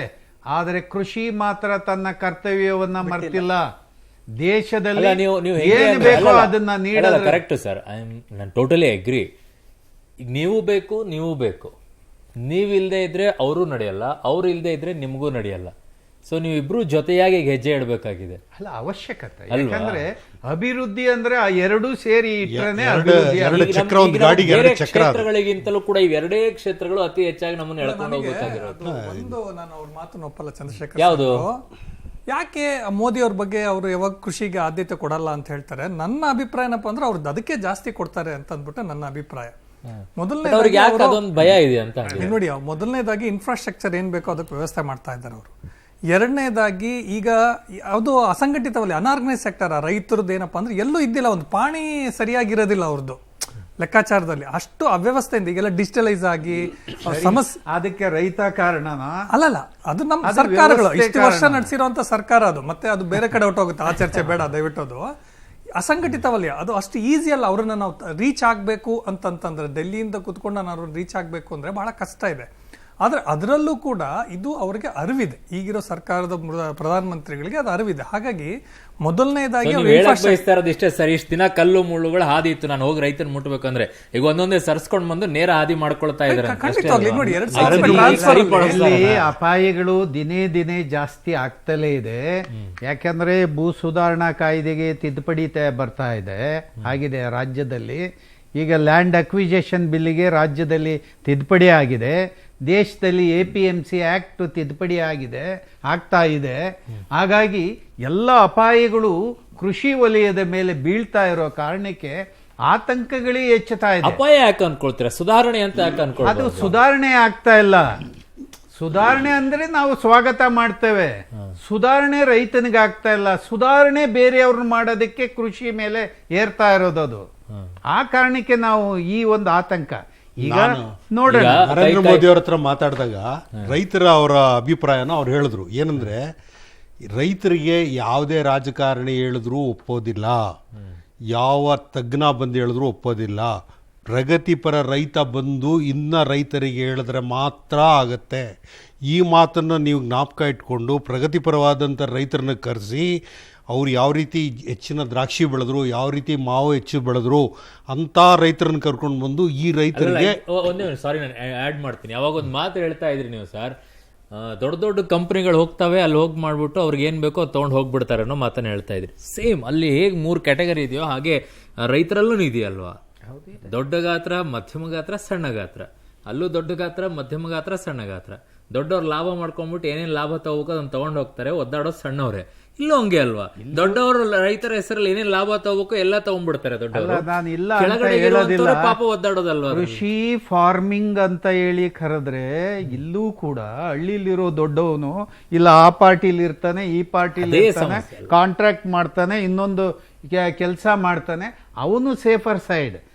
ಬಟ್ ಸಮಗ್ರವಾಗಿ ರೈತನ್ ನೋಡ್ಬೇಡಿ ಆ ದೃಷ್ಟಿಯಲ್ಲಿ. ಅಲ್ಲ, ಅದಕ್ಕೆ ಅವ್ರು ಹೇಳ್ತಾ ಇದ್ದಿದ್ದು ಇಷ್ಟು ದಿನ ಅಸಂಘಟಿತ ವಲಯ ಆಗಿತ್ತು, ಅದರಲ್ಲಿ ಸಣ್ಣವರು ಯಾರು ಅದನ್ನ ಒಂದ್ ರೀತಿ ಸಂಘಟನೆ ಮಾಡ್ಕೊಳ್ಬೇಕು, ಮಧ್ಯಮ ಯಾರಿದಾರೆ ಅದನ್ನ ಒಂದ್ ರೀತಿ ಸಂಘಟನೆ ಮಾಡ್ಕೊಳ್ಬೇಕು, ದೊಡ್ಡವ್ರು ಯಾರಿದಾರೆ ಅದನ್ನ ಸಂಘಟನೆ ಮಾಡ್ಕೊಳ್ಬೇಕು. ಅರೆ 74 ವರ್ಷ ಆಗ್ತಾ ಬಂತು, ಇನ್ನೂ ಅದನ್ನ ಅನಾಲಿಸಿಸ್ ಮಾಡಿ ನಮಗೆ ನೋಡಕ್ ಯಾರ್ಯಾರು ಕಾರಣ ಅಂತ ಹೇಳೋ ಪಾಯಿಂಟ್ ಹೋಗ್ಬೇಕಾಗತ್ತೆ. 70 ವರ್ಷದಿಂದ ಆಗ್ಲೇ ಈಗ ಮಾಡ್ತಾ ಇದಾರೆ ಅಂತ ಅವ್ರು ಅದನ್ನ ಹೇಳ್ತಾರೆ. ಈಗ ಅದಕ್ಕೆ ಮತ್ತೆ ಅದು ಹೊಸದಾಗಿ ಹೋಗುತ್ತೆ, ಎಲ್ಲಿ ರಾಜಕೀಯ ತಿರುವನ್ನ ಹೋಗುತ್ತೆ, ಅದು ಮತ್ತೆ ರಾಜಕೀಯ ಹೋಗುತ್ತೆ. 70 ವರ್ಷ ಸಿಸ್ಟಮ್ ಪ್ಲೇಸ್ ಅಲ್ಲಿ ಇರಬೇಕು. ಒಂದು ಉದಾಹರಣೆ ಕೊಡ್ತೀನಿ. ಈ ಕರೋನಾ ಕಂಟಕದಲ್ಲೂ ಕೂಡ ಮಹಾರಾಷ್ಟ್ರದಲ್ಲಿ ದ್ರಾಕ್ಷಿ ಬೆಳೆ ಬೆಳೆದ್ರು. ಯಾವಾಗ ಅದು ಸರ್ಕಾರ ಮನಸ್ಸು ಮಾಡಿ ರೈತರು ಮತ್ತು ಯಾರು ಕನ್ಸ್ಯೂಮರ್ಸ್ ಇದ್ದಾರೆ ಬಳಕೆದಾರರಿಗೆ ಮಾಡಿ 800 ಕೋಟಿ ರೂಪಾಯಿ ವ್ಯವಹಾರ ಮಾಡಿದ್ದಾರೆ. ಅಂದ್ರೆ ಒಂದು ಸಿಸ್ಟಮ್ ಇರ್ಬೋದು, ಸರ್ಕಾರ ಇರ್ಬೋದು, ಬೆಳೆಗಾರ ಇರ್ಬೋದು, ಒಂದು ಸಿಸ್ಟಮ್ನ ಜನರೇಟ್ ಮಾಡಿದ್ರೆ, ಆ ಫೆಸಿಲಿಟಿ ಮಾಡಿದ್ರೆ ಖಂಡಿತವಾಗ್ಲೂ ಇಂಥ ಸಂದರ್ಭದಲ್ಲಿ ಅವ್ರು 800 ಕೋಟಿ ವ್ಯವಹಾರ ಮಾಡಿದ್ದಾರೆ ಅಂತಂದಾಗ ಈಗೇನಪ್ಪ ಹವರ್ ಆಫ್ ನೀಡ್ ಅಂದ್ರೆ ಈ ತರ ಒಂದು ತುರ್ತು ಪರಿಸ್ಥಿತಿ, ಈ ರೀತಿ ಪರಿಸ್ಥಿತಿ ನಾವು ಎದುರಿಸಿ ಬಂದಿದ್ದಿಲ್ಲ. ಇದು ಒಂದು ನಮಗೊಂದು ಅವಕಾಶವನ್ನು ಕೊಟ್ಟಿದೆ ನಾವು ಬದಲಾಯಿಸ್ಕೊಳ್ಳೋದಕ್ಕೆ, ಒಂದು ಸಿಸ್ಟಮ್ನ ಇಂಟ್ರೊಡ್ಯೂಸ್ ಮಾಡೋದಕ್ಕೆ ಅಂತ. ಈಗ ನಾವು ಈಗಲೇ ಚರ್ಚೆ ಮಾಡ್ತಾ ಇದ್ವಿ, ಆ ಟೊಮೊಟೋದಕ್ಕೆ ಬವಣ ಯಾವತ್ತು ತೀರುತ್ತೋ ನನಗೆ ಅರ್ಥ ಇಲ್ಲ. ನಾನು ಒಂದು 10 ವರ್ಷದಿಂದ ಗಮನಿಸ್ತಾನೆ ಇದ್ದೀನಿ, ಯಾಕಂದ್ರೆ ನನಗೂ ವಯಸ್ಸಾಗೋಯ್ತು 10 ವರ್ಷದಿಂದ ನೋಡಿ. ನನಗೆ ಇವತ್ತಿಗೂ ಅರ್ಥ ಆಗ್ತಿಲ್ಲ ಟೊಮೊಟೋದಲ್ಲಿ ಏನು ಅಷ್ಟು ಸಮಸ್ಯೆ ಇದೆ, ಯಾಕೆ ಅಷ್ಟು ರೈತ ಬವಣೆ ಪಡ್ತಾ ಇದ್ದಾನೆ ಅಂದ್ರೆ ಯಾವುದೇ ಒಂದು ಸಿಸ್ಟಮ್ ಇರ್ಬೋದು, ಯಾವುದೇ ರಾಜ್ಯ ಸರ್ಕಾರಗಳಿರ್ಬೋದು, ಯಾಕೆ ಅದಕ್ಕೆ ಗಮನ ಕೊಡಲಿಲ್ಲ? ನೋಡಿ ಸರ್, ಈಗ ಟೊಮೊಟೊ ಬೆಳೆನೇ ಆಗಲಿ, ಅದು ಹಣ್ಣು ತರಕಾರಿಗಳು ಯಾವ್ಯಾವ್ದಿದೆ, ಅದು ಯಾವ್ಯಾವ ಸೀಸನ್ಗೆ ಎಷ್ಟೆಷ್ಟು ಡಿಮ್ಯಾಂಡ್ ಇರುತ್ತೆ ಅನ್ನೋದನ್ನ ನಾವು ಕಂಡಿರ್ತೀವಿ. ಬೆಂಗಳೂರು ಮಾರುಕಟ್ಟೆ ಯಾವ ಸೀಸನ್ನಲ್ಲಿ, ಯಾವ ತಿಂಗಳಲ್ಲಿ, ಯಾವ ಹಬ್ಬ ಹರಿದಿನಗಳು ಬರ್ತದೆ, ಮದುವೆಗಳು ಬರ್ತದೆ, ಇತ್ಯಾದಿಗಳನ್ನು ಇಟ್ಕೊಂಡು ಆ ಸೀಸನ್ನಿಗೆ ಬರುವಂಥ ಕ್ರಾಪ್ಗಳನ್ನು ನಾವು ಬೆಳಿತೇವೆ. ಈಗ ಕೊರೋನಾ ಇಲ್ಲದೆ ಇದ್ದರೆ ಈಗ ಬರ್ತಕ್ಕಂಥ ಟೊಮೊಟೊಗಿರ್ಬೋದು, ಹೂವಿಗಿರ್ಬೋದು, ತರಕಾರಿ ಎಲ್ಲದೂ ಕೂಡ ಈ ಸಂದರ್ಭದಲ್ಲಿ ಬಿಕ್ರಿ ಆಗ್ತಾ ಇತ್ತು, ಒಳ್ಳೆ ಒಂದಿಷ್ಟು ಕಾಸು ಸಿಗ್ತಾ ಇತ್ತು. ಈಗ ಎಲ್ಲದೂ ಕ್ಲೋಸ್ ಆದಾಗ ಏನಾಗಬೇಕು? ಆ ಪರಿಸ್ಥಿತಿಗೆ ಅನಾಥ ಪ್ರಜ್ಞೆ ಇವತ್ತು. ಮೊದಲನೇದಾಗಿ ನಿಮ್ಮದಿರೋದು ನಿರೀಕ್ಷೆ ಇರೋದು ಬೆಳೆಗಳಿಗೆ ಒಳ್ಳೆ ಬೆಲೆ ಸಿಗಬೇಕು ಅನ್ನೋದು ನಿಮ್ದು. ಈಗ ಸದ್ಯ ಬೆಲೆ ಸಿಗಬೇಕು, ರೈತನ ಮೇಲೆ ಏನು ಸಾಲದ ಹೊರೆ ಬಿದ್ದಿದೆ ಅದು ಬಡ್ಡಿ ರಿಯಾಯಿತಿ ಆಗಬೇಕು, ಏನು ಮುಂಗಾರು ಸೀಸನ್ ಏನಿದೆ ಅದಕ್ಕೆ ಸಹಾಯ ಹಸ್ತವಾಗಿ ಸರ್ಕಾರ ನಿಂತ್ಕೋಬೇಕು. ಇದು ಎಲ್ಲದೂ ಕೂಡ ಈಗ ಅವರು ಯಜಮಾನರು ಹೇಳ್ದಂಗೆ ಈಗ ಪ್ಯಾಕೇಜ್ಗಳಲ್ಲಿ ಕೋಲ್ಡ್ ಸ್ಟೋರೇಜ್ಗಳಿರ್ಬೋದು, ಈಗ ಅದಕ್ಕೆ ಸದ್ಯಕ್ಕಂತೂ ಸಡನ್ ಆಗಿ ಕೋಲ್ಡ್ ಸ್ಟೋರೇಜ್ ಎಲ್ಲ ಮಾಡಕ್ಕಾಗಲ್ಲ. ಅದೇನ್ ಬಹಳ ದೊಡ್ಡದಲ್ಲ, ಇಡೀ ರಾಜ್ಯಕ್ಕೆ ಒಂದು 200 ಕೊಟ್ರೆ ಅದೇನ್ ಬಹಳ ದೊಡ್ಡದಲ್ಲ. ಅದನ್ನ ಬೇಕಾದ್ರೆ PPP ಸ್ಕೀಮ್ ಅಲ್ಲಿ ಒಂದು ಅರ್ಧ ಮಾಡಬಹುದು. 157 ತಾಲೂಕಿನಲ್ಲೂ 157 ಕೋಲ್ಡ್ ಸ್ಟೋರೇಜ್ ಮಾಡಬಹುದು. ಅದರಿಂದ ಅನುಕೂಲ ಇದೆ. ರೈತರ ಹತ್ರನೂ ದುಡ್ಡಿದೆ, ಕಾರ್ಮಿಕರ ಕೈಗಾರಿಕವ್ರ ಹತ್ರನೂ ದುಡ್ಡಿದೆ. ನೀವು ಮನಸ್ಸು ಮಾಡಿದ್ರೆ ಆಗೋಗ್ತದೆ. ಖಂಡಿತ ಇದು ಸಾಧ್ಯತೆ ಇದೆ. ನೀವೇನು ಟೊಮೊಟೊ ಹೇಳಿದ್ರಲ್ಲ, ಈ ಪ್ಯಾಕೇಜ್ ಅಲ್ಲಿ ನೀವು ಕೇಳ್ತಾ ಇರೋದು ಟೊಮೊಟೊ ಒಂದು ಹೇಳಿದ್ರಲ್ಲ, ಅದಕ್ಕೆ ಎಂಡ್ ಪ್ರಾಡಕ್ಟ್ 108 ಪ್ರಾಡಕ್ಟ್ ಮಾಡ್ತಾರೆ. ನಮ್ಮಲ್ಲಿ ಅದಕ್ಕೆ ಪ್ರೊಸೆಸಿಂಗ್ ಮೆಥಡ್ಗಳೇ ಇಲ್ಲ. ಆ ಮೆಥಡ್ಗಳನ್ನು ಇಂಟ್ರೊಡ್ಯೂಸ್ ಮಾಡಿದಾಗ ರೈತರಿಗೆ ಒಳ್ಳೆ ಬೆಲೆ ಸಿಗುತ್ತೆ, ಟೊಮೊಟೊ ರಸ್ತೆಗೆ ಬರಲ್ಲ. ಲಾಸ್ಟ್ ಒನ್ ಪಾಯಿಂಟ್ ಹೇಳೋದಾದ್ರೆ sir, they have done their homework. ಈ ಸರ್ಕಾರ ಹೋಮ್ವರ್ಕ್ ಮಾಡ್ಕೊಂಡು ಬಂದಿದೆ. ಎಲ್ಲಿಂದ ಬರುತ್ತೆ 20 ಲಕ್ಷ ಕೋಟಿ, ಎಲ್ಲಿಗೆ ಹೋಗ್ಬೇಕು ಅಂತ ಇದೆ, ಈಗ ಪ್ರಪಂಚ ಎದುರಿಸ್ತಾ ಇರುವಂಥ ಪರಿಸ್ಥಿತಿಯಲ್ಲಿ ನಮ್ಮ ದೇಶಕ್ಕೆ ಇರುವಂಥ ಅವಕಾಶಗಳು ಅದಕ್ಕಿದೆ, ಅದಕ್ಕೆ ತಕ್ಕಂತೆ ಜವಾಬ್ದಾರಿಯುತವಾಗಿ ನಿರ್ವಹಿಸ್ತಾರೆ. ಇದೊಂದು ಗೇಮ್ ಚೇಂಜರ್ ಅಂತ ನಾನು ಹೇಳ್ತೀನಿ. Okay, last word sir. ನೋಡಿ, ಈಸ್ ಆಫ್ ಬಿಸ್ನೆಸ್ ಇಂದ ಹಿಡಿದು make in India, startup India ಹಾಗೂ ಸ್ವಾವಲಂಬನೆಯಿಂದ ಭಾರತ ದೇಶ ಪ್ರಗತಿ ಆಗೋದಕ್ಕೆ ಏನೇನು ಬೇಕೋ ಅದೆಲ್ಲವೂ ಕೂಡ ಈ 20 ಲಕ್ಷ ಪ್ಯಾಕೇಜ್ ಅಲ್ಲಿ ಸಿಗುತ್ತೆ. ಇದನ್ನ ಉಪಯೋಗಿಸ್ಕೊಂಡು ಶೈನಿಂಗ್ ಇಂಡಿಯಾ ಅಚ್ಚೇ ದಿನ ಅಂತ ನಾವೇನ್ ಕೇಳ್ತಾ ಇದೀವಿ ಅದು ಖಂಡಿತ ಬರುತ್ತೆ. ಇದರಲ್ಲಿ ಖಂಡಿತವಾಗ್ಲೂ ಹಾನೆಸ್ಟ್ ಒಂದು ಅಟೆಂಪ್ಟ್ ಇದೆ ಅನ್ನೋದನ್ನ ಹೇಳ್ತೀನಿ. Thank you so much. Thank you. Okay, ವಿದೇಶಿ ವಸ್ತುಗಳನ್ನ ಬಿಡಿ, ಸ್ವದೇಶಿ ವಸ್ತುಗಳನ್ನ ಬಳಸ್ಕೊಳ್ಳಿ, ಎಲ್ಲವೂ ಕೂಡ ಸುಧಾರಣೆ ಆಗುತ್ತೆ. ಅದೊಂದೇ ಹೇಳಕ್ಕೆ, ಅದೊಂದೇ ಬಯಸ್ತಾ ಇರೋದು ನಾವೀಗ. ವಿದೇಶ ಬಿಡಿ, ಸ್ವದೇಶಿ ಬಳಸ್ಕೊಳ್ಳಿ. Thank you so much.